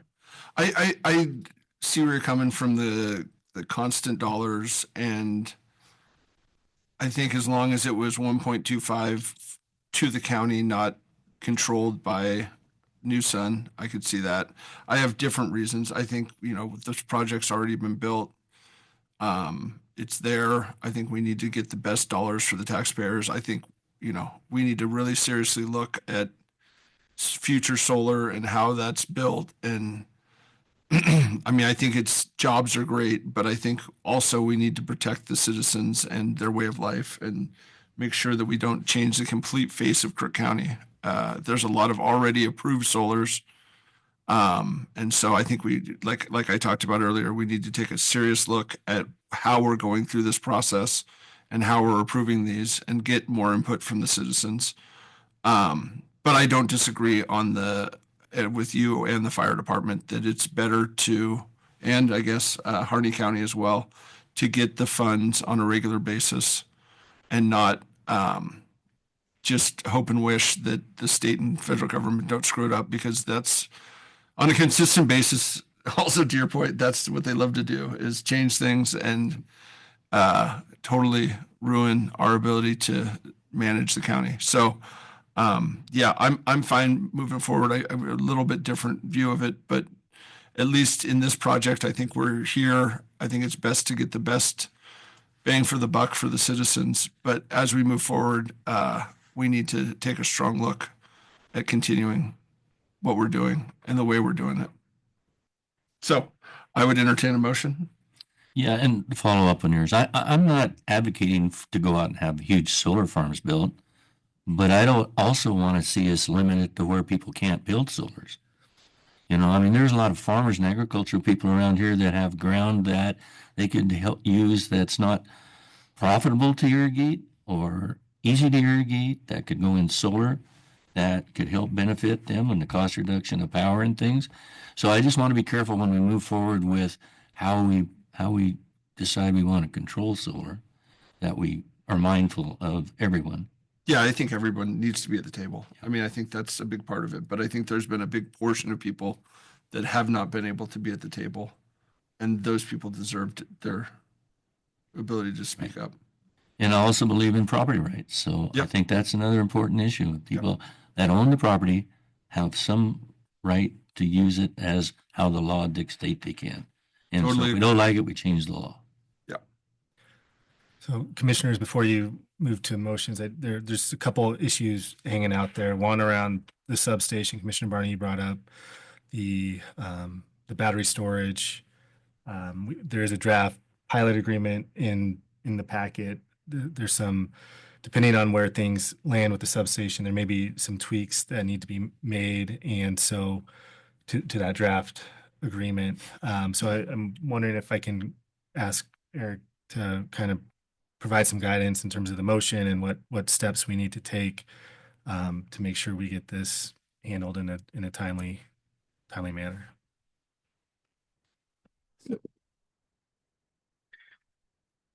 So commissioners, I agree with Will. I think there are a few questions that ought to be answered before making any sort of motion.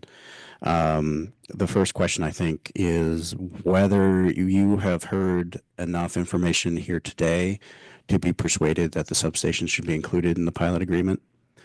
A second question might be, based on the draft agreement that's in your packet, are there any sort of modifications that you feel that ought to be made today, or you need more information before you can make a decision?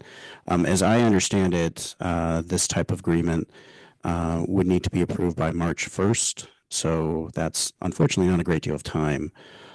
Also, the work session on the 25th has been canceled, which constrains the ability of the Board of Commissioners to make further additional changes and to have additional conversation, not prevent it, but certainly constrain it. The good news, I think, about pilot agreements, at least as far as I have seen, is they all tend to be about the same. They have very similar terms.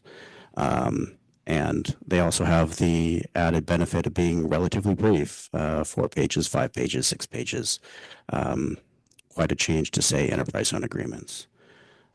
So I think what I'd like to suggest is first pose the question to you commissioners and have you discuss, did you hear enough today to make you persuaded or to persuade you that the pilot agreement should include the substation? I don't know. Will, what are your thoughts on that? Can I answer that first? Yeah, go ahead. Sorry, Brian. So I believe that I have heard enough information that the substation to be included in it. I believe it was included in the from the planning department.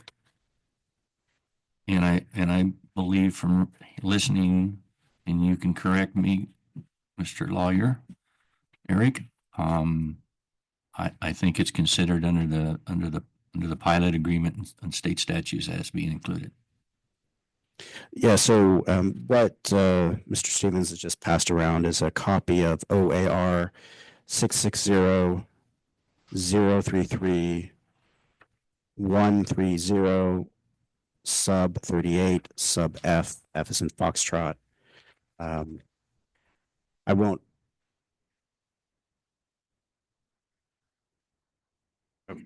So Mr. Stevens says that's the CUP statute.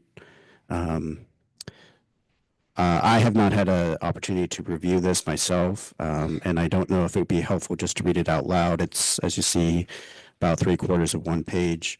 So this is the material that New Sun would argue justifies including the substation as part of the pilot agreement. What I might suggest, just for my own benefit, if you'd like a legal opinion, I don't feel that I am prepared to say this does or does not cover it at this juncture.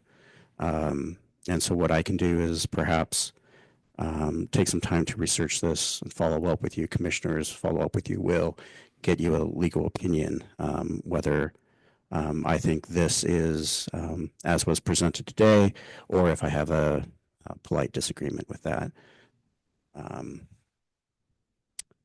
That's a great idea. Okay. Yeah, that would make me feel more comfortable and make sure we just go through it with a fine tooth comb. I mean, if it is part of the law, it's part of the law. But if it's not, I think we should definitely not be part of the project. Well, do you have any input from what you've heard today? No, I think what New Sun has provided is helpful. They provided some context. They provided some administrative rule support. I will note that this administrative rule has to do with the land use approval, not necessarily the pilot program, which is under a separate statutory scheme, but they have provided some support and helped me feel much more comfortable with including it if that's where the legal opinion ultimately lands on that. It was just that first kind of initial review of the statute. It didn't pop out as something that obviously should be included. So I appreciate people working through it and providing the information. Great. And I believe we have established that the battery storage is not included in it. And make note of that, please. Yeah, I think that's a good way to go.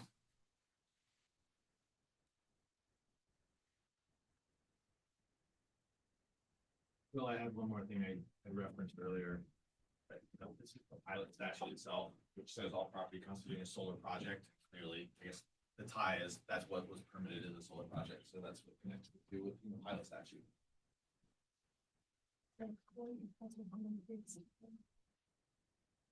Oh, hello, Corey. Please, yes, feel free to speak up. I just wanted to add in that for us in our county, the interpretation of that was that the substations were included with the solar site because the only purpose for them to exist is for that solar facility. So that was, so they are included in the pilot in our programs here. That's all. Thank you so much. So commissioners, what I think I have also heard is that there seems to be consensus about the per megawatt fee, which is that if the Board of Commissioners wants to move forward with the pilot, it'd be $7,000 per megawatt. The statute in question for this program creates a range for that per megawatt fee. The lowest amount is 5,500. The maximum amount is 7,000. And what I think I heard today is that, again, if the decision is to move forward with this agreement, the fee that would be applied here in Crook County would be 7,000 per megawatt. That's what I would like to see. That's correct. I was once on the committee to set those rates and I wanted to go to 10,000, but I got outvoted. And then the last point of clarity has to do with what Jake has referred to as the impact fee. I've referred to it as a community benefit fee. My recommendation is that be dealt with through a separate agreement or letter of commitment from New Sun. So Eric, I know you've been out and haven't had a lot of time to think about it, but I want to make sure that we take the necessary steps to ensure that that is contemplated and Yeah. enforceable. I want that signed before the other. Sure. And then I think part of that is what we discussed today, that it's the whole 1.25 would be part of the fee to the county. And then whatever additional money he wants to put, the new son wants to put in the community, we do appreciate it. Let me be very clear. We appreciate all your involvement in our community as well as the rest of rural Oregon. I have a draft of form for that agreement. It's this for that 1.25 the pilot approval.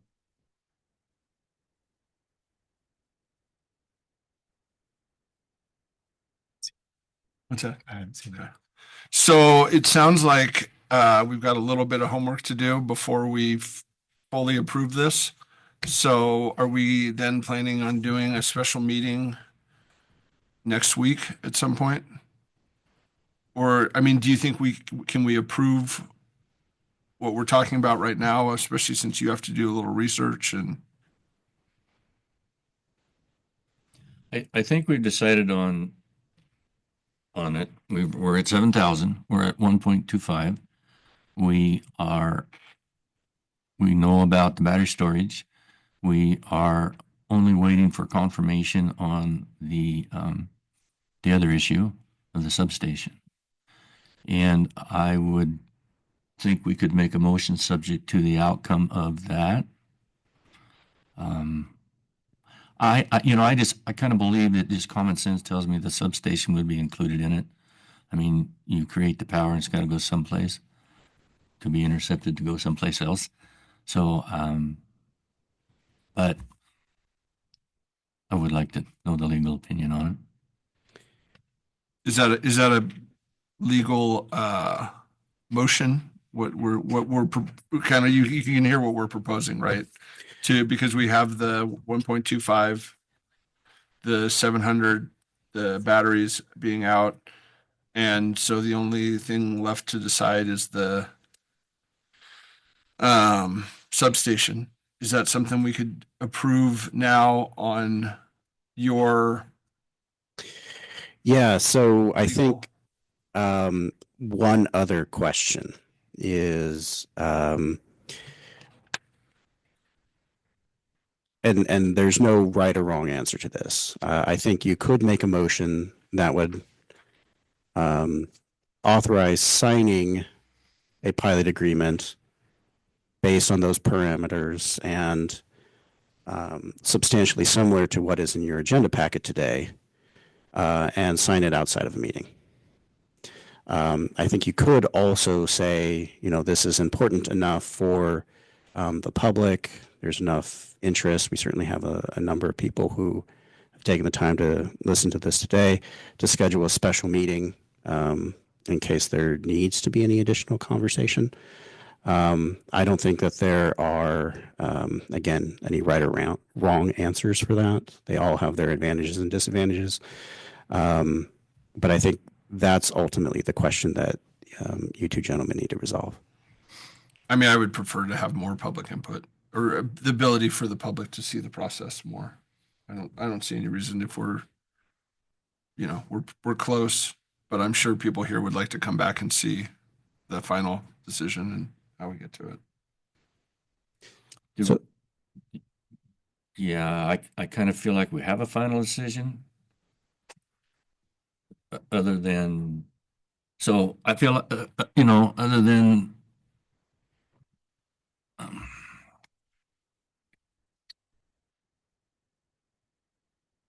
don't feel like we have one. I mean, what's,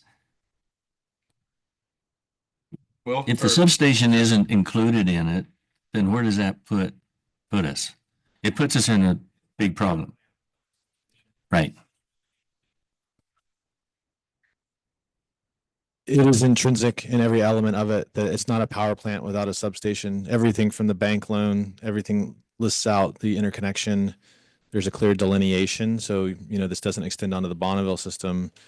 But yeah, essentially just isn't a power plant without connectivity to the grid think that pilot text I added, that says it's all property constituting a solar project. The solar project as permitted under statute is the stuff including the substation. So I don't think there's any gaps there. And I also do want to highlight the importance of the time sensitivity with both March 1st, and we're literally excited to be back feeding to Bonneville here in the next couple of weeks, and the basically closing of all the final financing is also has time sensitivity here. So if that can be confirmed, I would appreciate it. Could we approve it today? And then if we find out between now and when it's fixed, ready to sign, that there's a glaring issue with the substation, that we can then reevaluate and have a separate meeting? Yeah, good question. I would say probably not. So if you approve it today, it's approved. Got it. As you're weighing those things, I would say every pilot agreement I'm aware of, which is most of the solar projects in the state, and all 8 of our pilot agreements with Harney and Lake County do include the substation in the rate. So you're certainly not doing anything that's clearly inconsistent with the standard practice of the state and all prior ones. So to the extent there's some discretion, it's one thing, but it's certainly not inconsistent with what's provided for and allowed under law, if not sort of already required. So I think it narrows kind of the scope of that. Thank you.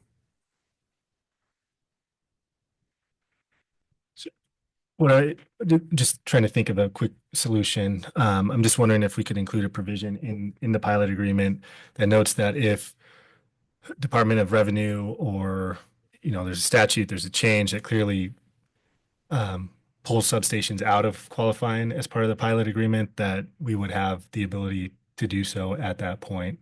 I'm just trying to think of something we could include it sounds like to date, other counties that have proceeded with pilot agreements like this have included substations. So to Jake's point, I don't think there's anything obviously wrong with including the substation. I don't anticipate Department of Revenue making any sort of clarifying statements like that, but it would at least, if there is clarification from the state, it would give us the ability to make that change going forward. Does that make sense, Jake?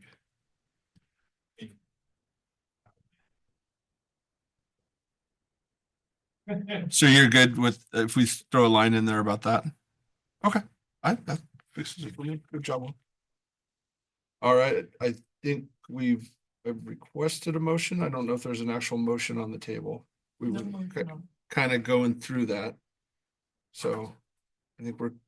So I'm going to let Eric make the motion. Yeah. So commissioners, I think based on this conversation and what I think I've heard today, the Board of Commissioners would make a motion to direct staff to draft and finalize for execution a pilot agreement based on the conversation in today's meeting, and including all of the parameters that have been discussed. And as part of that motion, to authorize the Board of Commissioners to execute that agreement outside of a meeting. So moved. Second, any discussion? No. I'm good. All those in favor? Barney, aye. Crawford, aye.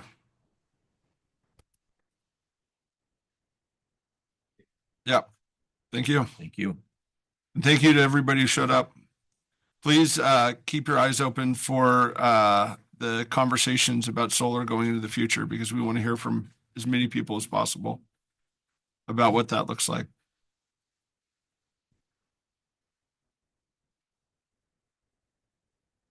You guys want me to go back down there?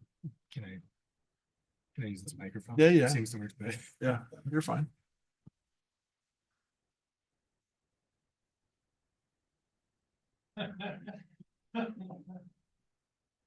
Like me. That feels very special.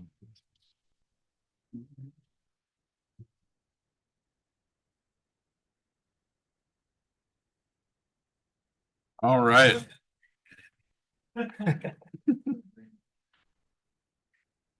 Sorry. Neither am I. Okay, now on to the special joint meeting with Vector Control. Commissioners, I am okay with postponing this discussion. If you would like to discuss the special joint meeting first. Yeah, I think they've been here long enough. And we just wrap it up with yours, if that's okay.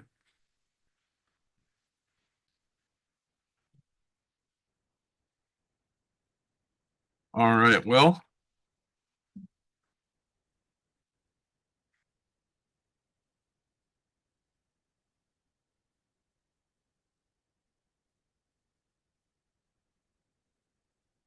Good morning again.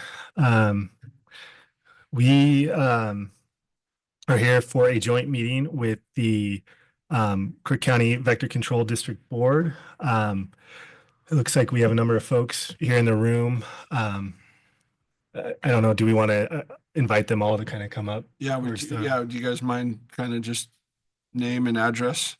Well, we all know you can, but I'm Cliff Kaiser, Crook County Vector Control District Manager. And I'm Ken Falgren, and I'm the chair of the Crook County Vector Control District, and our board is here, and we'll have them introduce themselves as well. Tom Green, Crook County Board Member. Tom Tiford, Cook County Board Member. Jeff Minkowski, Vector Board Member.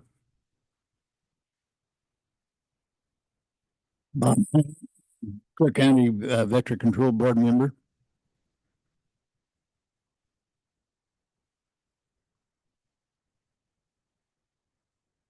Stephanie Falgren, currently serving as Board Secretary. Now, Will, did you want to start this off with a description or? Yeah, I'll run through the statutory requirements. So I thank you to the Crook County Vector Control Board for being here.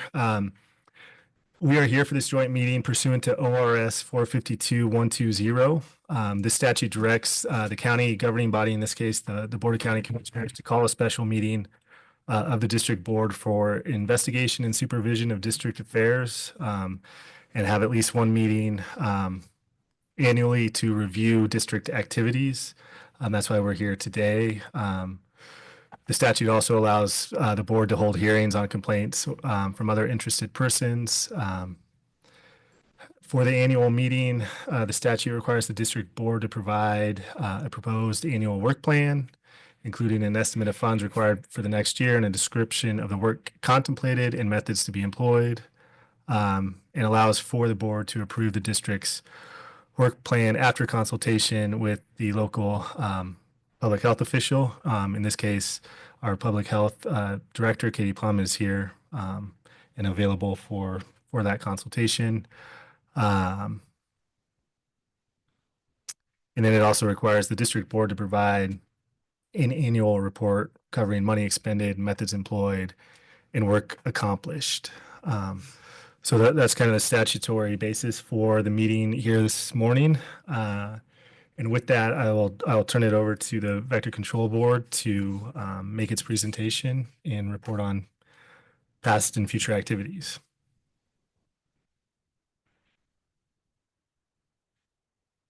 Okay, so everybody got their packet. Yep. We'll start off with the pesticide use plan. It's abbreviated PUP. This is the plan. We have to turn in a plan every year to Oregon Department of Fish and Wildlife and the Oregon Health Department. And that plan gets approved, and then that has all the parameters of treatment thresholds, what types of surveillance we do, what types of control we do. I'm going to just try and boil it down for you.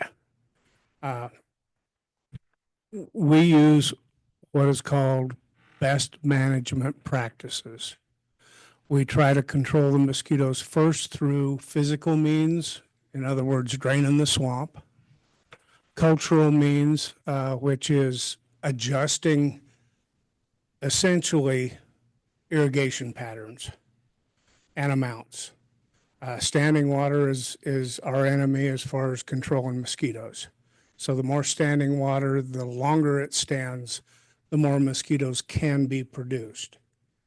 Our next level of control is biologicals, which is mainly BTI, Bacillus thuringiensis israelensis, and then we use for our main chemical, or it's a biochemical which doesn't kill anything. All it does is it prevents a mosquito from going from a larva into a pupa, and it dies of old age as a larva. Okay. Any questions on that? Now, am I being too thorough? I don't want us to stay here till 1 o'clock. I've got nothing else to do. Yeah, I'm good. No, I think Okay, it's, I think do. you're being, no, I think it's good for people to understand what the system is, and I'm glad we've started doing these meetings. We have never had these meetings before. We have. Well, we weren't able to find them in our, Yeah, I think the last time we actually did get together was about 2015 or 2016. okay, well, I'd love to see the meeting because we did a search back into our data. I mean, I don't think we had a joint meeting. I have a I think- hard time finding all of my records too. Because I know there was conversations I'm sure held, but we weren't able to, but I'm happy to Yeah. recant if you show me the meeting, but I don't remember it, but time has, I isn't a understand. memory's friend. Okay, so what we do in a nutshell is we go out into and our main source of mosquitoes is old flood irrigated pastures. The longer they've been in that stand of grass, the more eggs that are accumulated there. And our main mosquito species that give us problems, they don't overwinter as adults. Their eggs are stout enough to where the eggs survive the winter, and they can survive 10 to 20 winters and still be viable. So these old pastures, if we were to plow these pastures up once every 5 or 10 years, we wouldn't have the mosquito problem that we do. But most of these pastures have been put in actually in the 50s and 60s.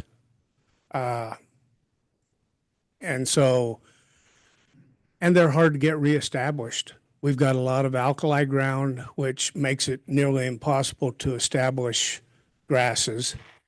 But the alkali ground also doesn't let the water soak in. And so we have standing water longer in those areas. I've had alkali patches that were flood irrigated, and we use an 8-ounce dip cup, and it's on a stick, and we just dip the water ever so many feet and count the number of larvae in it. I've had larva counts up to 100 per dip. And so if you were to calculate that out, that's hundreds of millions of mosquitoes per acre that can be produced if you don't control them. We do the dipping. We have treatment thresholds depending on proximity to habitation for larvae of 1/2 a larva per dip up to 5 larvae per dip. The farther away, the more larvae we can actually kind of not treat. But it's hard to not treat them. And we do use this chemical that I was talking about. It's called Alticid XRG. It has a 20-day residual of being wet. So generally we have to check every 10 to 15 days just to make sure it's working. But sometimes we can get by at 30, 40 days before we have to apply chemical again. So a lot of places will get 3 to 4 applications on if they get way more water than they actually need. And that's swampy ground, places that never dry out, leaks in the irrigation canal. We've got a couple of those that are causing us problems. And we've fixed, and actually the irrigation district has fixed several. So it's kind of an ongoing problem. Well, I gotta Okay. say, you guys do a good job of killing mosquitoes, because if you go outside of your district borders, there's definitely a lot more mosquitoes. Well, and thank you. We do actually try to keep the number bearable. And even in some situations, I had one guy that lives downwind of a big flood irrigated ranch, and he says that he actually stopped me and talked to me and said, you guys did a great job this year.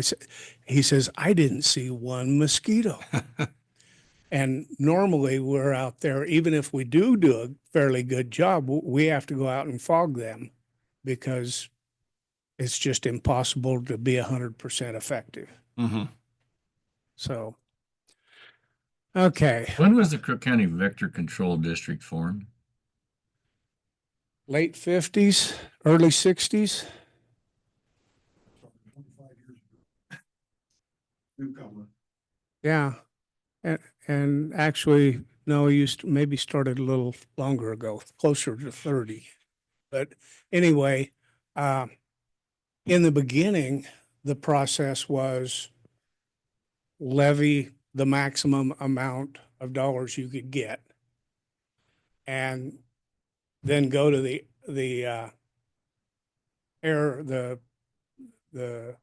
ag applicator with the airplane and say, okay, how many times can we cover the ground? And then we'd figure out, okay, we need to have coverage somewhere around Roundup. We need to have coverage somewhere around 4th of July, and that's how we'd set up control, is just to try and reduce as many as you could at times when there's going to be a lot of people outdoors. In the mid-90s, early 90s, we went to larviciding, which took a lot of work, and the guy that did it did an excellent job.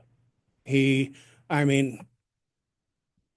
have to almost look at every square foot of irrigated ground and then some. I've even since then, I've found reservoirs that I had no idea were there that were producing mosquitoes. But does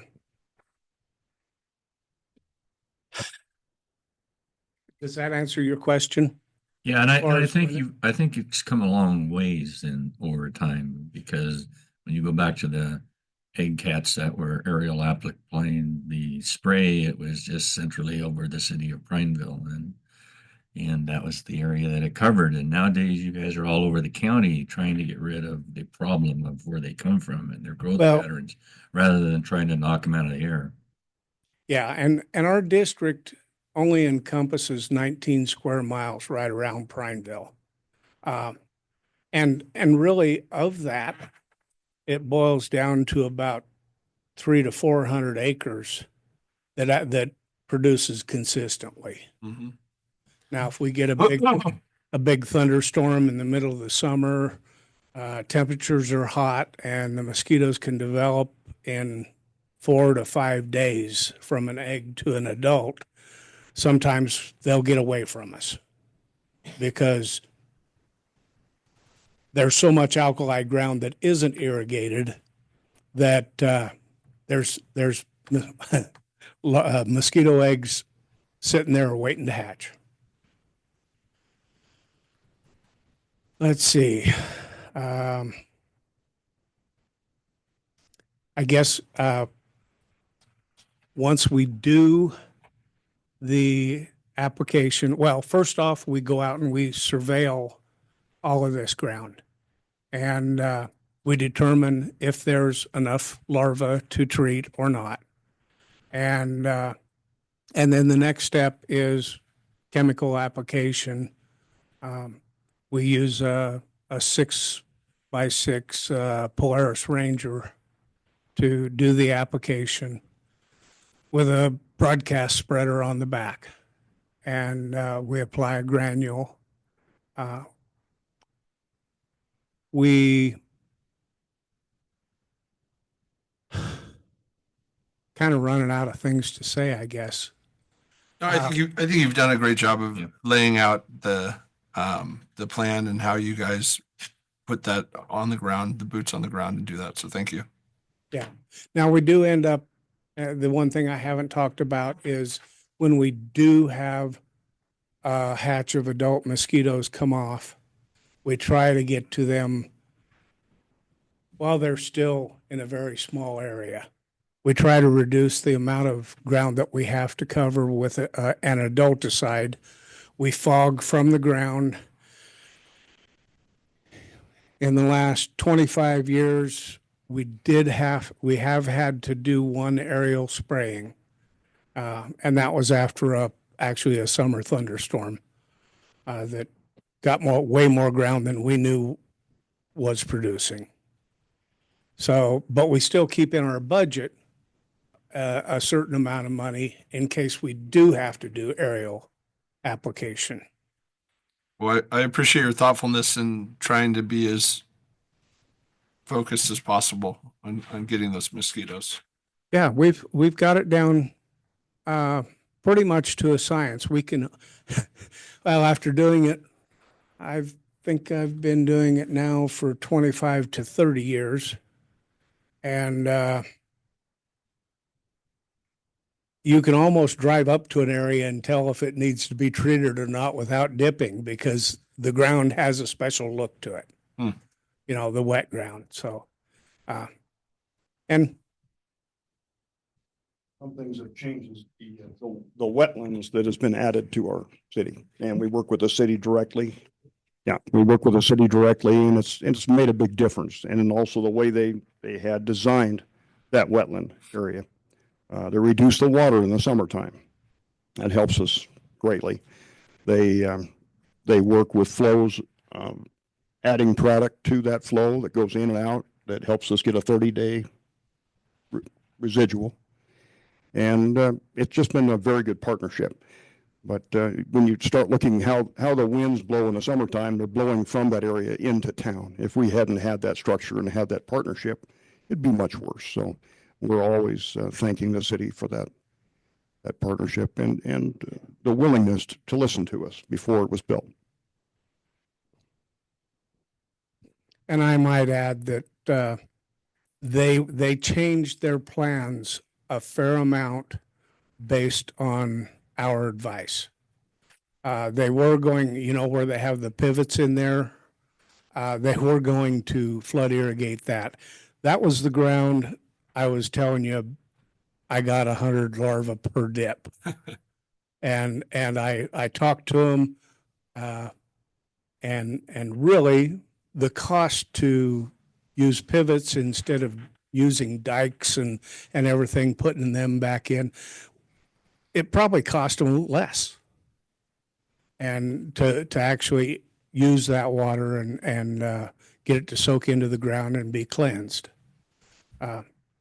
We also did find out a little bit of news that the city's had a long-term problem with midges.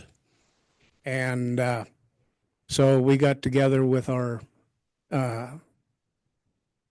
mosquito control chemical reps to find out if there was anything that would work.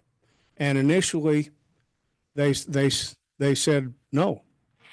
This particular chemical that we use wouldn't kill the midges because it doesn't sink down to the bottom of the pond, to the mud. And it just happened that they have one pond there that is producing mosquitoes. We treat it regularly, but it just so happened that whenever I treated that, no midges were coming off. And so they did some testing, and it's actually labeled for black flies and midges, but they said it doesn't work because it's not in the right place. And so win-win, they're actually doing a lot of the application to control midges that helps us with the mosquito control also. Very nice. Okay. Our last line of defense is the adulticiding, the fogging, and we use a pyrethroid-based. It's a pyrethrin synthetic that has a very short residual and also doesn't damage cars like the old chemicals that we used to use. And we still have to go back to these basic chemicals just to alleviate the problem of resistance, because the mosquitoes can become resistant to anything. So you have to rotate what you're using. We just don't use it as much anymore. We don't have to.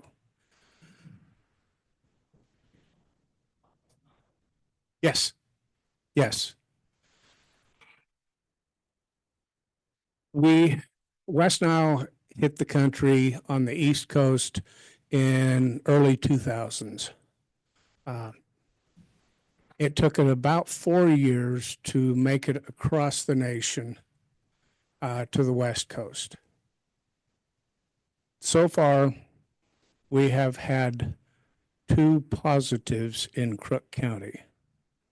We're essentially, we could possibly have West Nile, but it's not endemic. It's not throughout the whole area like it is in other vector control districts. The one thing that we did learn from the districts that got hit hard by it was that if you think you have enough money, double or triple it, because when West Nile does hit, you're going to be doing a lot of extra work. I think we've been a combination of lucky, but also, at least within the district itself, we do have a pretty high control, not just on vector mosquitoes, but also on nuisance mosquitoes. And that seems to have, Sun River has West Nile. And so I think we've reduced the chances of transmission by doing as good a job as we do.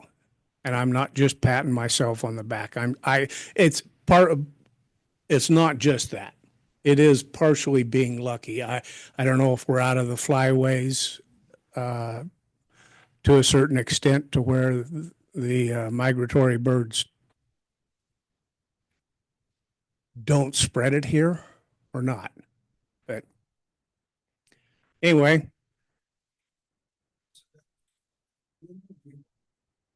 no human, 1 equine, and 1 corvid bird.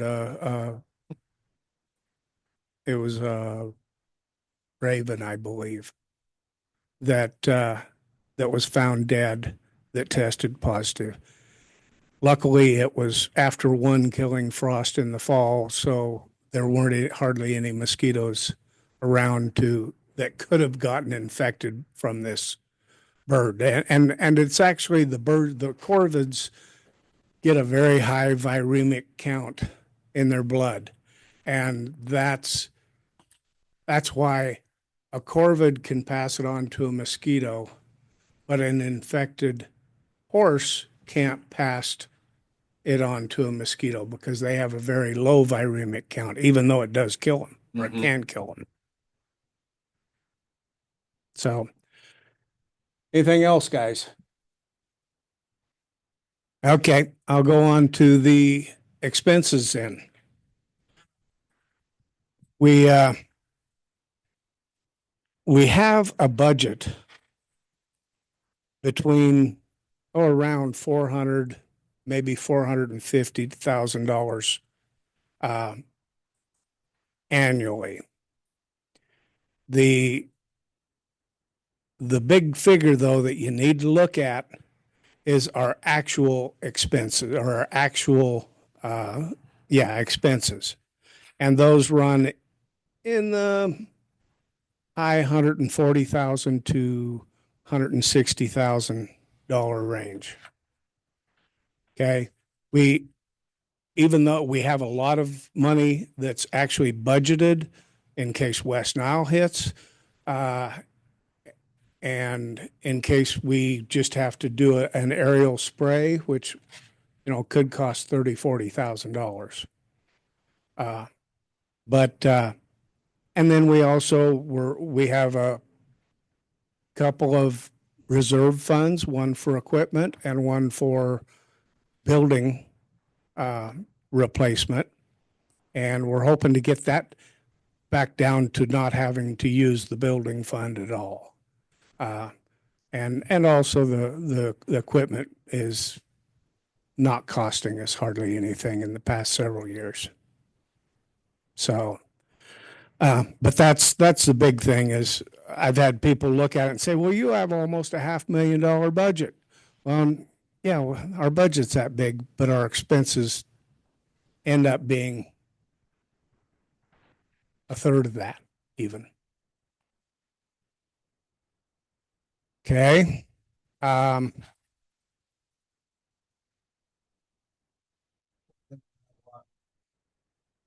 A lot of it, yeah.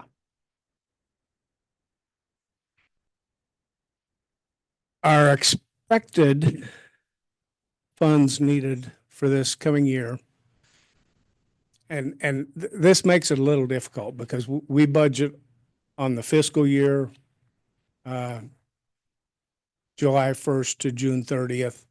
But our actual season covers the tail end of one fiscal year and the beginning of the next fiscal year. At this point, this current fiscal year, we levied an amount of $192,000. That was to build up our building fund and also just to, well, there was one other thing and I'm not thinking of it right off. Mainly to keep our aerial spraying up where we need it to be. For next fiscal year, this coming fiscal year, that could vary depending on some unknowns that we don't have answers to yet. That could be anywhere from a levied amount of $140,000, could possibly go up into the $200,000 range.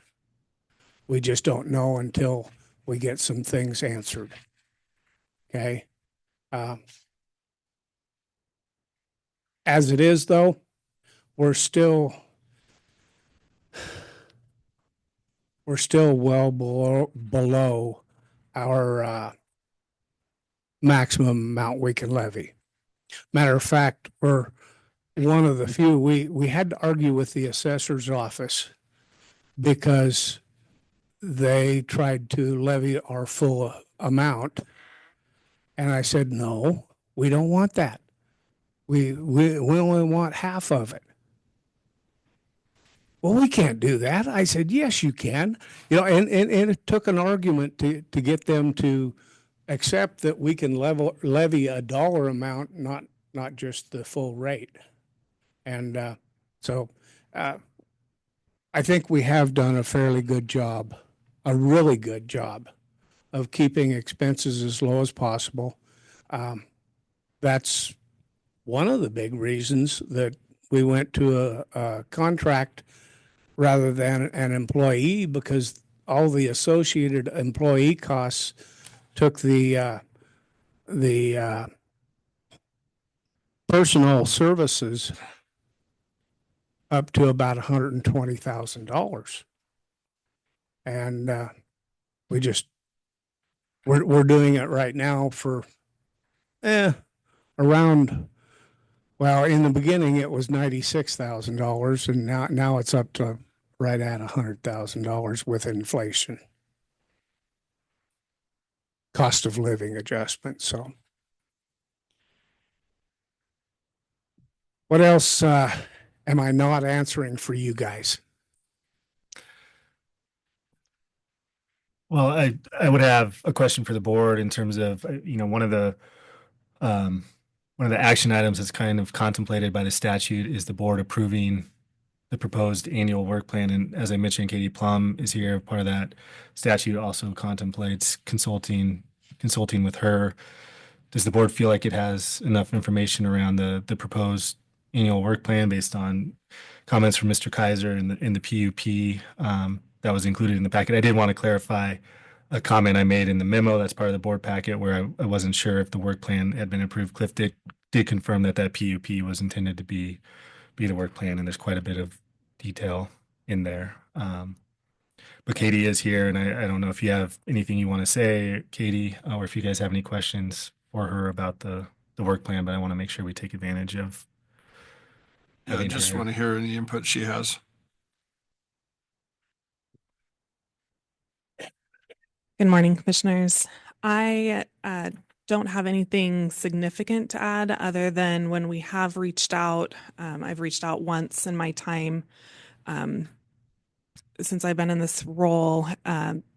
They've been extremely responsive in following up. There was a member of the public who had reached out to us at the health department in relationship to mosquitoes specifically. I do credit our lack of West Nile cases to the work that they're doing. I also echo there is a bit of luck that goes into that, but the work that they have been doing, the partnerships they've been leveraging have been effective in relationship to the public health impact of vectors. Thank you.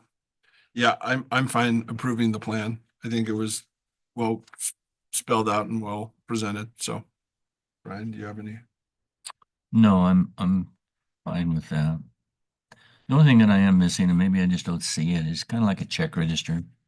Shows your counts, your banking accounts, what you have in reserves and things.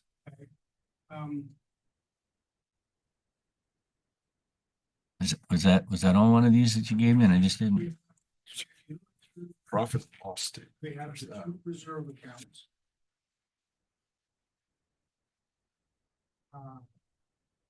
In the equipment reserve account, we have $124,000. And then in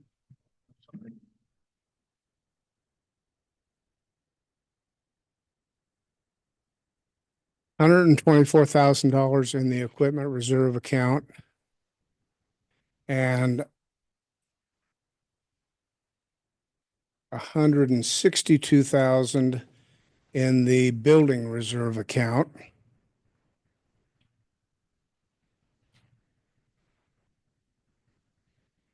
And I want to correct that. In the equipment reserve account, we have $104,000 in it. So we have $260,000 in those two reserve accounts. And then roughly, well, it dwindles during the year, but I think right now we have about $240,000 in the operating account. Okay. And that gets us completely through. We have to have that money. Well, we don't need that much money. But that does get us completely through the year until new taxes start coming in. We generally have a holdover ending fund balance somewhere around $200,000 to $240,000 at the end of each fiscal year. Well, yeah, Mike Mohan does the accounting for us. Yeah, no, I see the invoices to him. He's went to school with him, so. Pretty critical about. Yeah. I use him in different things, so, yeah. I'm certainly not questioning his ability. I just didn't see those figures. Yep, I didn't think to include that in the Yeah, I didn't see it in the packet. paperwork that you gave us, so. We are when we were associated with the county and the county handled our finances, they had a very good place to invest the money. And so that those monies were making good interest. When we left the county and went to Mohan, we couldn't find anybody that would tell us, where we could invest that money at, have it available, and yet make good, good interest on it. Finally, we found a gal at the county. I can talk to her. Office. Yeah. Should have gotten her name. It's very helpful to get the ORS for us and information about where we are also able to put it into the pool as you do. And that's only given to the state, the counties, and the special districts as we are. Is it LBGI? Yes, it is. Yeah. Yeah. So LGIP. Yeah, that's the letters, but they're back in Harrisburg, Pennsylvania. And so we have an application that's ready to go in, and we're going to be transferring to them. And it's pretty easy to get our money back as well. It's just a overnight if it's needed. So it seems to be the best way, and then we'd be investing as you do. Makes a lot more sense. FDIC only approves $250,000 in the bank, and that's where it is now. We have it in a money market account up to that first FDIC covered amount, and then the other's just in a savings. So we need to get that more consolidated, and that's on its way now. We've had a meeting just a week ago and approved the application and for us to go forward. They're in our reserve account. Yes. Perfect.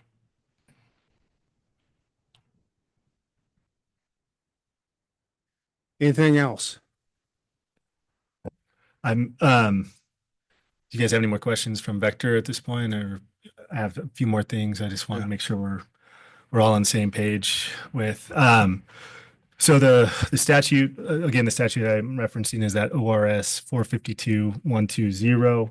One of the features of that statute is it gives the county board some oversight authority. And I want to make sure the board's kind of well positioned to exercise that authority. And I don't want kind of this next part of the conversation to distract from the good work that the Vector Control District does in terms of killing the mosquitoes and somehow not levying the full rate. That's great. But I do want to note that, there have been some local concerns raised about kind of public meetings practices, some employment practices. And I want to take this opportunity, since we're here at the joint meeting, to kind of make sure we're on the same page. And if there's any specific requests from the board in terms of follow-up on those items, I want to make sure we take advantage again of this opportunity being here. So I just had a couple thoughts that I wanted to share with the board. Some of the concerns revolve around public meeting practices. The Oregon Government Ethics Commission has some good resources. They do trainings. They also provide opinions and maybe able to provide some guidance to vector control if that would be helpful to them in terms of ensuring they're compliant with public meetings. In terms of some of the employment practices that have been raised as concerns, it may be worth talking to an accountant or a lawyer about how to structure that. Cliff mentioned that for cost saving purposes, they went to the contract position. That makes sense, but there's certain rules that need to be followed there. And there's some resources out there that might be able to help. But I just wanted to bring this up, make sure the board had an opportunity to weigh in and exercise that oversight authority consistent with the statute. So. Yeah, I think it would be really helpful for you guys to go to OGEC and kind of talk about how you're doing your public meetings and I'm sure you've heard some of the questions about, how those meetings were, where they were located, when they were started, when they were ended. I know that we, through the process of getting input from local media and citizens, have looked at OGEC and talked to them about how we were doing our processes, and they were extremely helpful in showing us the path to be as transparent and follow the rules as best as possible. So I'd really like it if you guys would be willing to sit down with them and kind of show them what you've been doing and get input from them. I think that could be a real help to you as well as the entire organization. Yes, we're willing to find out or to learn as much as we can. I tell you, Justin has helped us learn a lot. And so kudos to him on that. Thank you, Justin. But and you're right. We still have stuff to learn. Will, you were talking about the contract position, and what we had done is we had Jared Reed, and he's not here. He was here from 10 to 11, but he had another appointment at 11. So, or because he could explain better, he wrote the contract out. He wrote the RFP, and so it was. We assume he's done it right. I can't. What are the OARs that you're going by as far as contract, public contracts?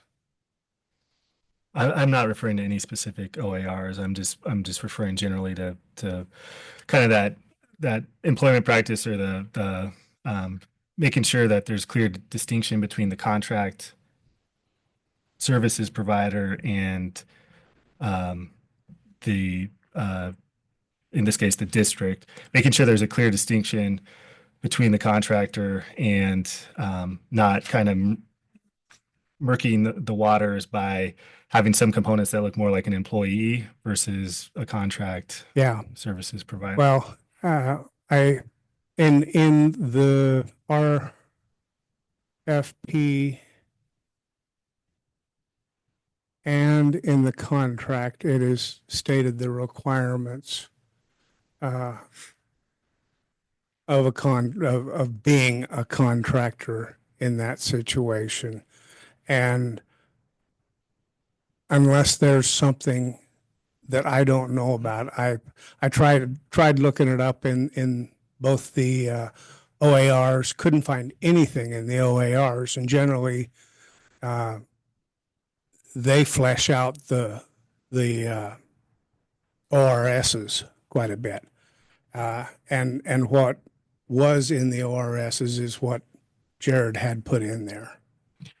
Have you talked to the Bureau of Labor at all?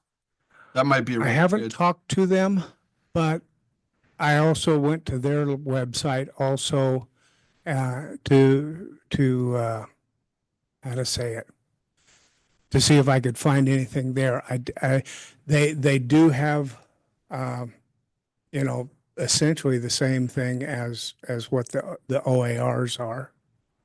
and which it should be. Yeah, and maybe that's another opportunity to find a third party that understands. I mean, you've got an attorney, and we're happy to hear from him if he was here. But and if that's something that he could put together a report for us to look at later on down the line, I'd be willing to look at that. But I think it would also be good to look at possibly a third party at the state or somebody that, because I know that this comes up a lot when people are called a contractor, but do a lot of the duties as an employee, and that just can be very troublesome for the organization if that comes out. And so that's, again, I think it's important to have a third party, fresh eyes to look at it, and I think that would be another request I would like to see. Okay. We could probably just get together with Jared. And like I say, I kind of wanted him here anyway. Yeah. But he could explain his reasoning for what is in the contract and the RFP. Tom? I just wanted to make it clear that those issues have just arisen in the last year or so. Okay, until then, we were a board that we didn't know what we didn't know. All right. And, nobody's working behind the curtain. Nobody's making any money. We're just a board of volunteers doing our job. And Justin came along. He could use some work on his delivery, but what he was telling us was true. And we've been trying ever since to conform with those things. Okay. So it hasn't been going on 25 years that we knew about. Okay. I wanted to make that clear. And we are moving towards fixing.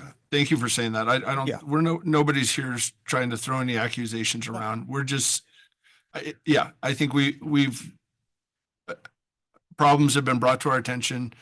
All we're asking is that you guys as a board and entity go in and try and find the right answers for your group and your situations and right the ship. I think that's what we're asking here. And I think that's really fair. Say that. Yeah. And we are always willing to listen and learn. I think part of our budget is really needing to have a conversation with you about a long-term lease agreement. And that would help us as well to then alleviate some of the pressure on our taxpayer. Sure. And so there's another conversation that we need to have with you, and I hope that you can consider something, and maybe this isn't the day to talk about that. We've been here for a long time. I mean, if you'd like to, we can, but I think that might be a little more in depth, but I don't see, I haven't heard from. You've asked us to be your partner in appointing a board. The board has done a really good job for a long time. And we just want security. I don't want to go buy and build another building. We could buy the property, which I don't think you want that.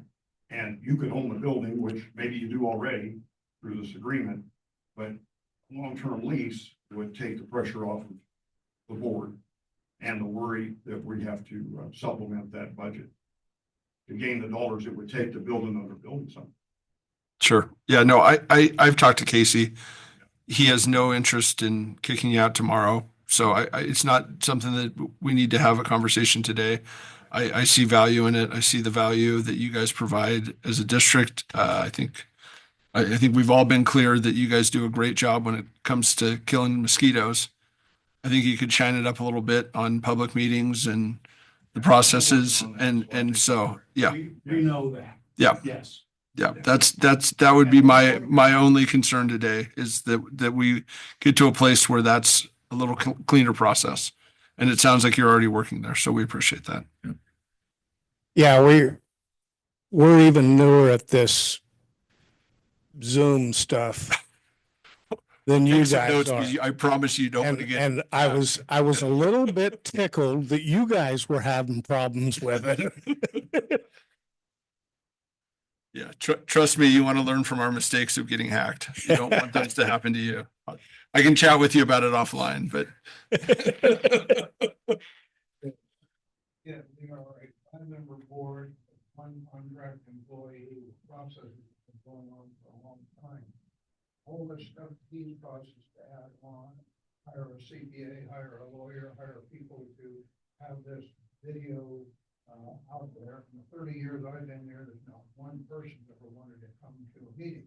And maybe he didn't know where to go because he didn't have time. But there's not a waiting line of people out there to say, really want to come sit in on a budget meeting or discussing so there's a lot of extra stuff that loaded onto this district that's not helping anybody. Well, and Tom, I hear what you're saying, but I think it's also important to understand that's the state of Oregon. It's not one individual. Individuals may bring that to your attention, but they are laws that are put forth at the state of Oregon that we as a county have little control over, and we are just as bound to them as you are, as every other entity in the county, in the state. And yeah. Justin, what's the help that we need? Things happen, changed a lot during the pandemic. Those were those laws that said, sure enough, we have to have it open to the public in a different way. We've always advertised. It's not that we've never, we've always advertised. We had the newspaper, we had your bulletin board, we had your webpage. But this way, we also have our own webpage. We have Zoom every meeting, we're public in that way, and we invite you to a meeting. Again, no one ever's ever come, but we are glad because that means that we're doing our job. If we didn't step over a line, we are doing what you're asking us to do. You know, again, remember, we are a partner. Yep. Right. So this conversation is great to actually be invited and be a part of it, to understand there's an ORS. We should have been here every year. I'm not sure 2015. I think my last meeting with the county was before I became a commissioner, maybe just that beginning in 2010. No, I started in 08. Mm-hmm. I think we continued speaking through 2010, but at that time we were growing, changing, adding to our district. There were a lot of things to talk about too. Well, and we're not the only county. Deschutes County started 3 years ago. I called a lot of the commissioners that I know. They were surprised. And I mean, I think, again, to Justin's credit, shared that information for us. We've shared that with our partners throughout the state. And my guess is that there'll be more and more of these county meetings happening because it is required by law and it's not something that was. You are part of it. And for years, you were a bigger partner by doing our one payroll, and that was huge. That saved us those dollars a month. And you also took care of the investments of the dollar, as well as collecting the money. Yeah. All that changed. And we've lived through that, but it's cost all of us more money. Which we still would if our, what was it called? Not appraiser, but auditor made it clear that that was not good business. And you and numerous other, the cemetery board at different levels. I mean, we had employees at the cemetery board. We were holding money for Ochico West, Halen Road District, and they came in and we had an audit and they said, this is not good business. And, you know, we had those conversations quite a few years ago of laying out, this is the new way that we've been told we need to do business. Right. And we've understood over this time, you know, at first it was kind of a really, we have to make those changes because it's hard for us as a volunteer group who meet 5 times a year to have that much more to do. But we made it happen and we've gotten, you know, wonderful partners with Mohans and another thing that would help us just to have us speak to is a location to have our meeting again.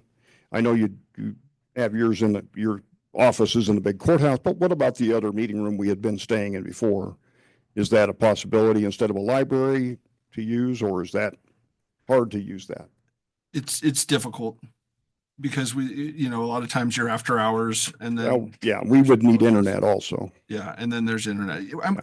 We're willing to have any kind of conversation, but we did kind of close that down again, not just for you, but across the community for that. And, you know, we have had conversations about the library that I think we need to look into more in depth because I think there's some issues that are happening there that need to be improved with just people abusing the library, not you, of course. Yeah, we but just other groups are abusing the library room. And so we need to find a way to fix that without taking away a very important asset for the community. So that'll be coming soon. The other thing is that the library, its meeting rooms are filled up way in advance now. We have gone to a 1 o'clock in the afternoon meeting just because rooms are available then. We've always, been an evening meeting in case anybody wanted to come, but yeah, We all worked. too. yeah. Look at these, Now- we're all gray now. Yeah, we're all, or they're all retired. Okay, anything else, guys? No, I think I did call for a motion to approve the plan. I don't, do we need to put in that approval that they talk to OGEC and get a third party? I think for purposes of approving the proposed annual work plan, that's just a standalone Okay. motion. And then I think it's more just scheduling some follow-up on Okay. other. Make a motion to approve the plan. Second? Any discussion? Nope. I'm good. All those in favor? Barney, aye? Crawford, aye. And then I think it would be great if you guys could do a little homework and maybe we meet in, I don't know, 3 to 4 months and sit down again as a group and chat. And maybe we could even schedule to have a conversation about a long-term lease at that time as well. I think that would give us time to, Better to have it before we do our next budget. okay. And when is that? Have to do like you, July, but we'll have our meetings in April or May. Do you think May would give you time to be able to get some of that work done with the state and Early May. early May? Okay. Works for me. Yeah. Okay. Great. Thank you, guys. Yeah. Thank you. Yep. I apologize for not getting that in when Oh, you needed it. I appreciate you getting it in. We're Yep. learning the statute together, so all good.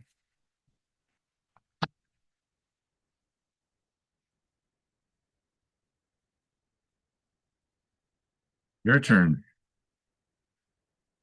Commissioners, the next item on your agenda is Order 2026-09.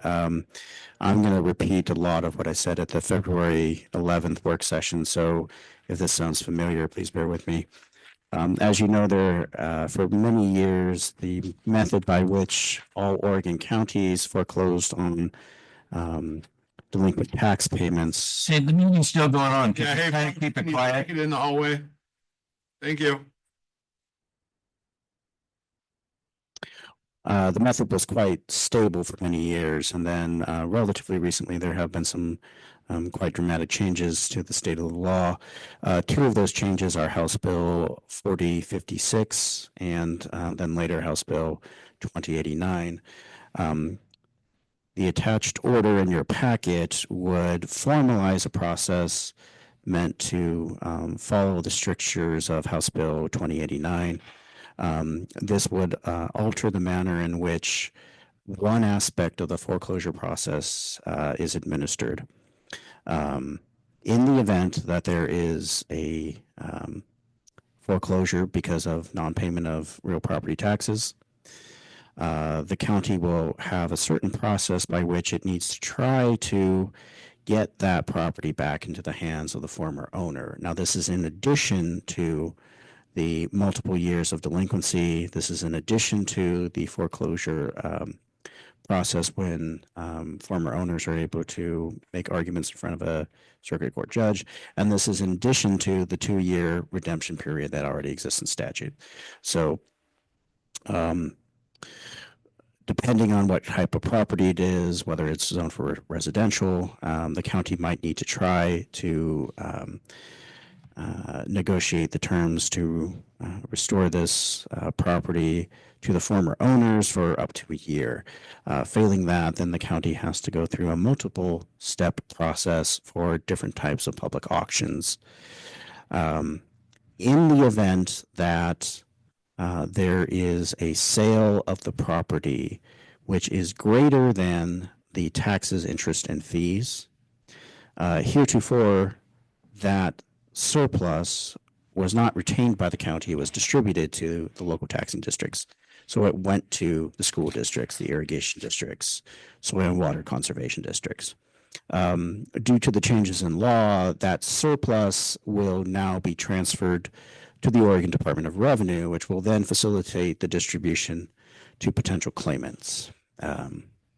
Unless you have any additional questions for me, I'd like to suggest a motion to approve Order 2026-09. Yeah, just to clarify, this is all state laws that we're bending our processes to. These are not, there's not a lot of choice here in the decisions that we're making in this.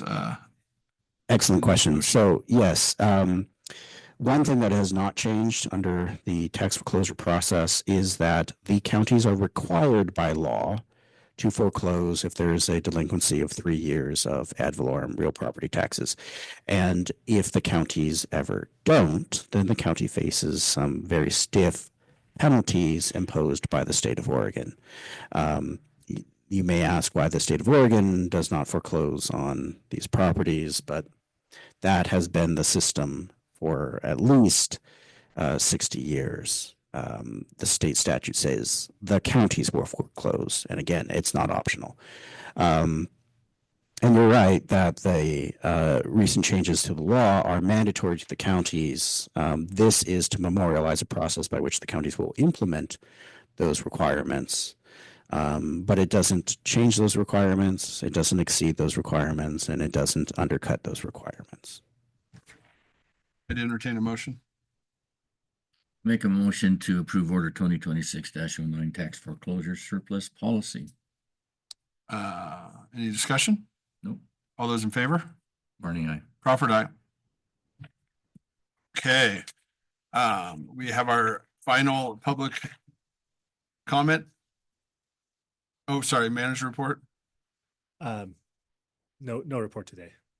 No report. Yeah, I'm good. You talked about mine earlier, so. So yeah, please come on up again. Try and keep it under around 3 minutes. Okay.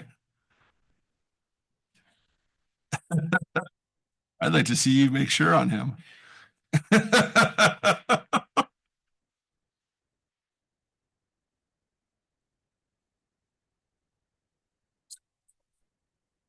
Dave McMichael, live off Alfalfa Road. Talked to Will and Brian on kind of wanting to figure out,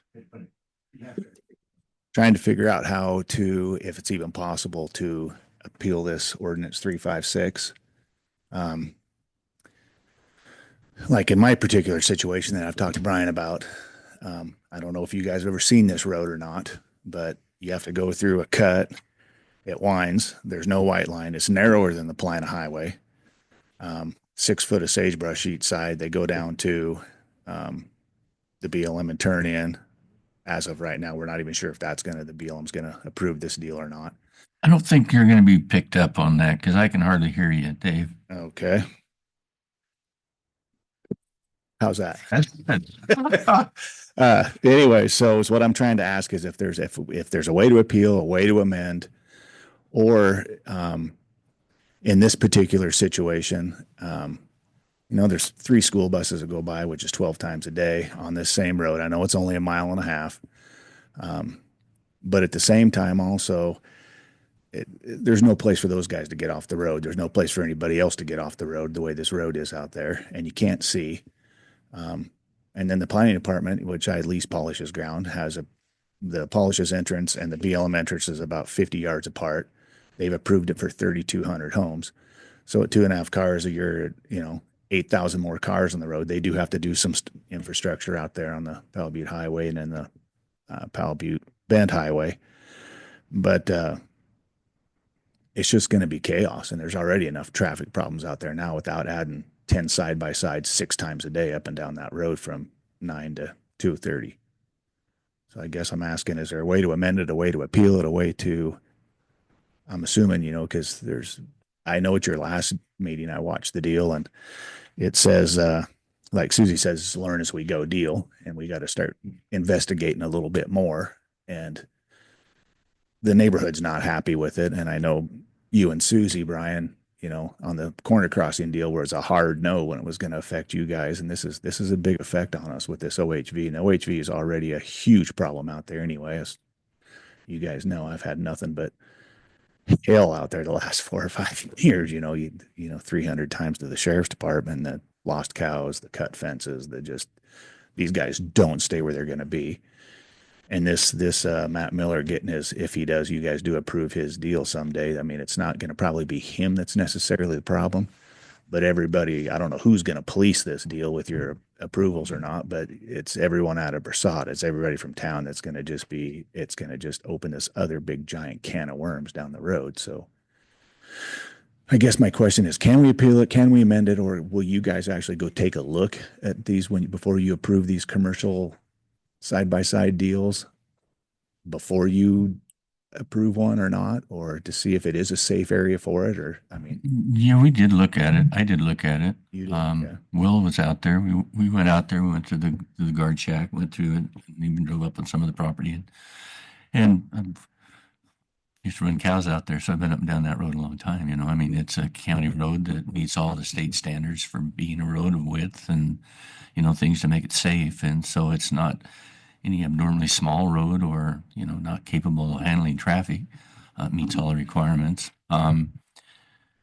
You know, and it's not going to increase. There's not going to be a lot of people from Brasada that are just going to be out there running around because, you know, that is enforceable. This is only for those that apply and get the authorization and show to the county that they meet all of the standards and requirements that's been set upon that individual or corporation or whomever it might be to be able to perform that service.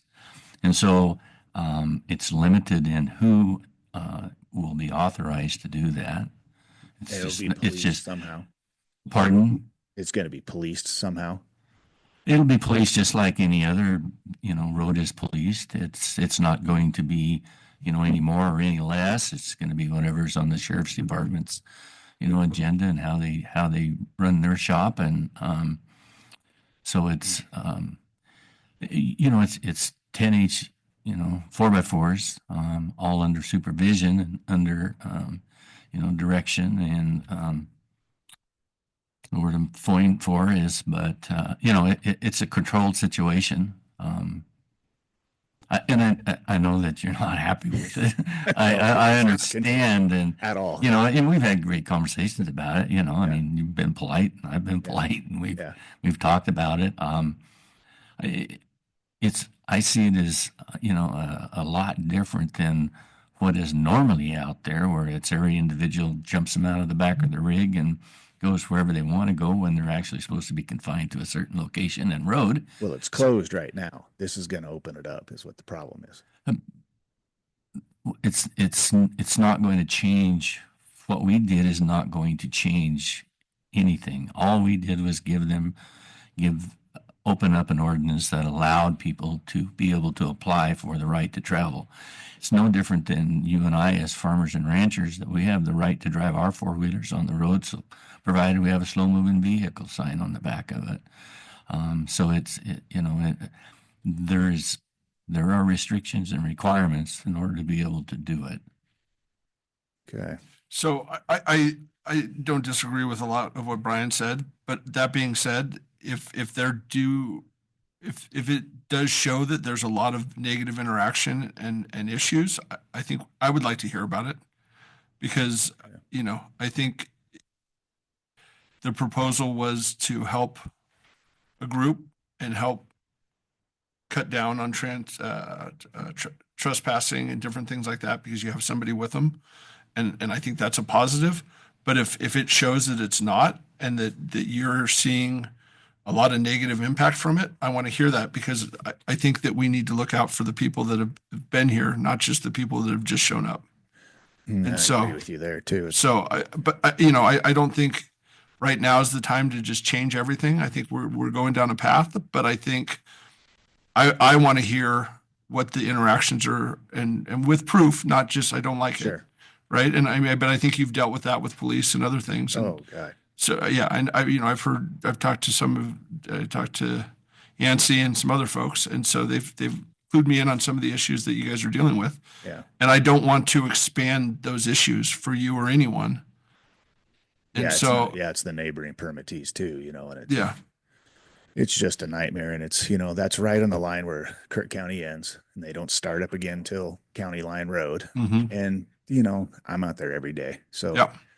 and I know that's a long ways out of town for the sheriff department. And it's, if I see one there every couple of months is a surprise, unless you call, which, Carrie's made that clear that she wants everybody calling. So, which then they all hate too, because they get tired of it, Well, but I think that's their job. That's all of our jobs, is. to ensure that people are being safe and being respectful to each other's property and everything. And so, yeah, I want to hear concerns and things you see out there. And I personally Careful am what you willing ask for. to relook at it again if this does turn into a situation where there are negative impacts to neighboring properties, Well, I just like I would appreciate that, for any other. So yeah, I'm happy to hear. Okay. As we go forward, I think right now changing it is unfair to the person that we worked with and put that through the process. But I think if they're being disrespectful or breaking the law or causing undue troubles for you and other landowners, that needs to be definitely looked at. Yeah. And I guess your guys' side of it is just the pavement anyway, once it gets onto the BLM. Then now you're on BLM. Yeah. And there are, there's language in that contract that makes them, have to report back to us on a basis and are accountable for what their actions are. So certainly if you, from that group of people, if you have problems with them, most certainly you contact us because we do have, control of that situation and they're accountable. Okay. Well, And it's just we'll- as much we as will I've been ensure through, that they are accountable. as much as I've been through, I can see where this is going to be. Just the way you said, Seth, it's just this area's been closed on the BLM. He's still not approved to go there yet. We meet the 24, so it might not even happen anyway. But you said there is nobody's been approved yet. Okay. So, all right. Well, I guess that's where we're at then. So anyways, appreciate it. So Yeah, thank you for coming and sharing your concerns. Yep. If you come up to the mic, but then you'll use your one option. My 3 minutes? Yeah, wait, you already used yours earlier. I know. Adam Mikulski, Stehantic Lane. Just a question on this. If he does have issues with it, is the process a formal complaint that would actually go through Lewis or something because it's permitted through the county? So that's because what we've run into in the past, we didn't find out till like a year or two ago that if there's any issues, a formal request has to be on that form. And we didn't know that. The public probably didn't know that. So would this fall under that? So then it is a formal complaint? It depends on the circumstances, right? If there's a criminal violation of some sort, that would go through sheriff's office and be prosecuted accordingly. If it's a violation of the permit that is issued, then it probably would land on Lewis's desk.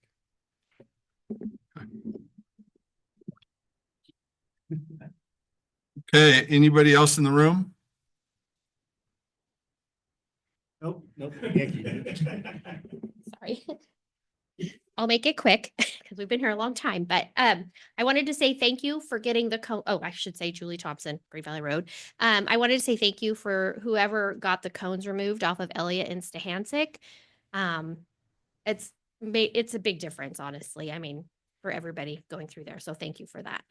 And also, I do understand where Dave is coming from with all of this new traffic with side-by-sides and how those people can cause problems. So I hope that if there are issues, that it's looked at and things happen. So. Great. And then I'm sure you saw the $1 million that was given to us from the federal government. I did. I have asked DEQ to give me an explanation of what that means so we can share that with the public. I have not received that yet, but I think it's really important that they identify what those things that they're going to do with that money are and make sure that we're moving this process forward and it's not just sitting in a bank account. Yes, I was curious too where the money would actually go, what kind of testing, what are they going to do with it to help figure out the problem.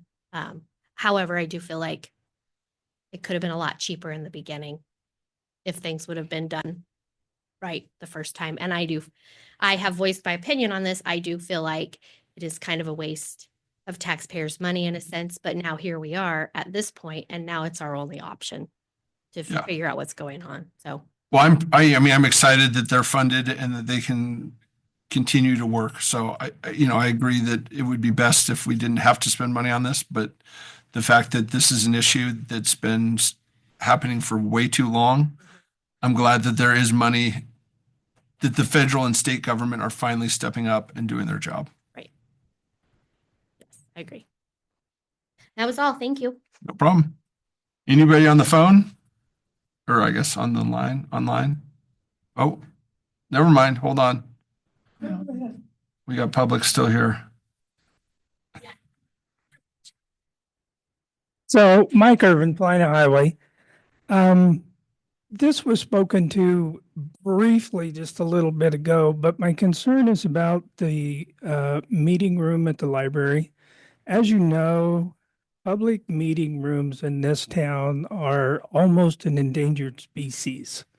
And with the new ruling of not being able to reserve those rooms after business hours of the library, 5:30, I think it was said.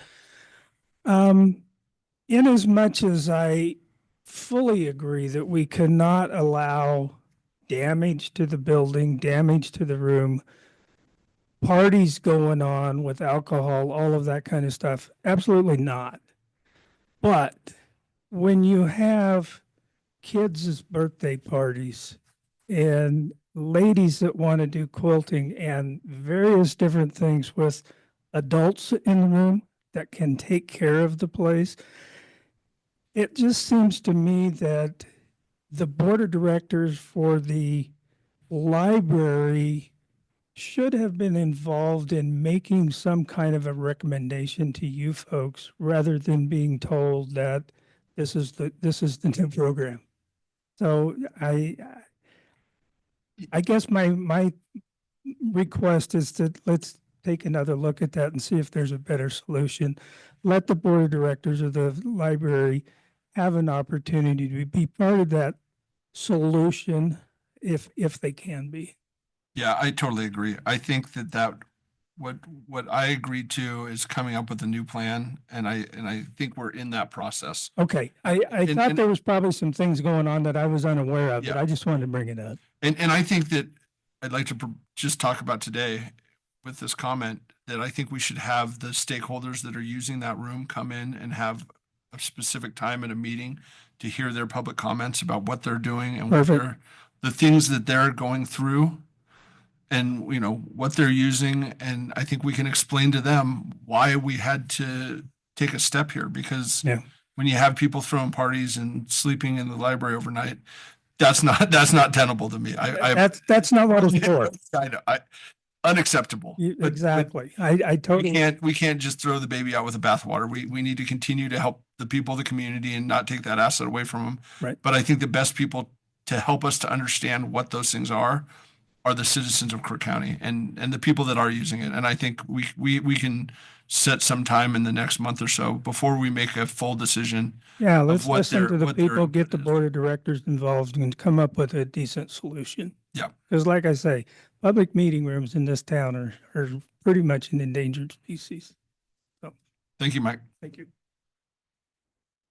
Anybody online? Last chance?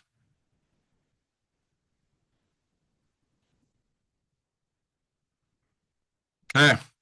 Well, I appreciate everybody who stuck around to the bitter end, but we are moving on to executive session. And I think that we had a really good conversation on numerous different items today. So thank you for coming. What's that? Like just now?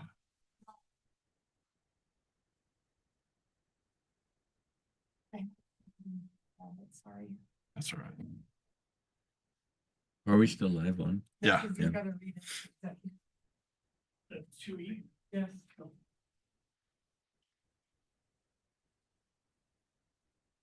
You want to send it to me again, just so I got it? My battery's dead. Our plugins are not very numerous around here. Commissioners, if either of you have a brief comment, like 2 minutes, really after session, like that. I found it. Yeah, I'm happy to. I don't think this is going to take a ton of time. I've got to get out of town for another meeting. So, I'm happy. Obviously, you don't, but, Totally. Yeah, totally fine. So yeah, if you don't mind waiting until afterwards, I'm happy to. No, we just said it wouldn't be very long. Okay. Yeah, I think it should be real quick here. The Crook County Board of Commissioners will now meet in executive session under RS 1926602E to conduct deliberations with persons designated by the governing body to negotiate real property transactions. Representatives of the news media and designated staff shall be allowed to attend the executive session. All other members of the audience are asked to leave the room. Representatives of the news media are specifically directed not to report any deliberations during the executive session except to state the general subject of the session as previously announced.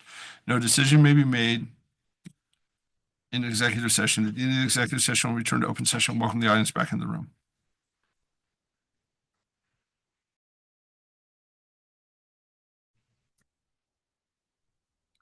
All right. The Crook County Board of Commissioners will now leave executive session under ORS 1926602E to conduct deliberations with persons designated by the governing body to negotiate real property transactions. Representatives of the news media and designated staff were allowed to attend the executive session. All other members of the audience are asked to leave the room. Representatives of the news media were specifically directed not to report any deliberations during the executive session except to state the general subject of the session as previously announced. No decision may be made in executive session. We have now returned to open session and welcome the audience back into the room.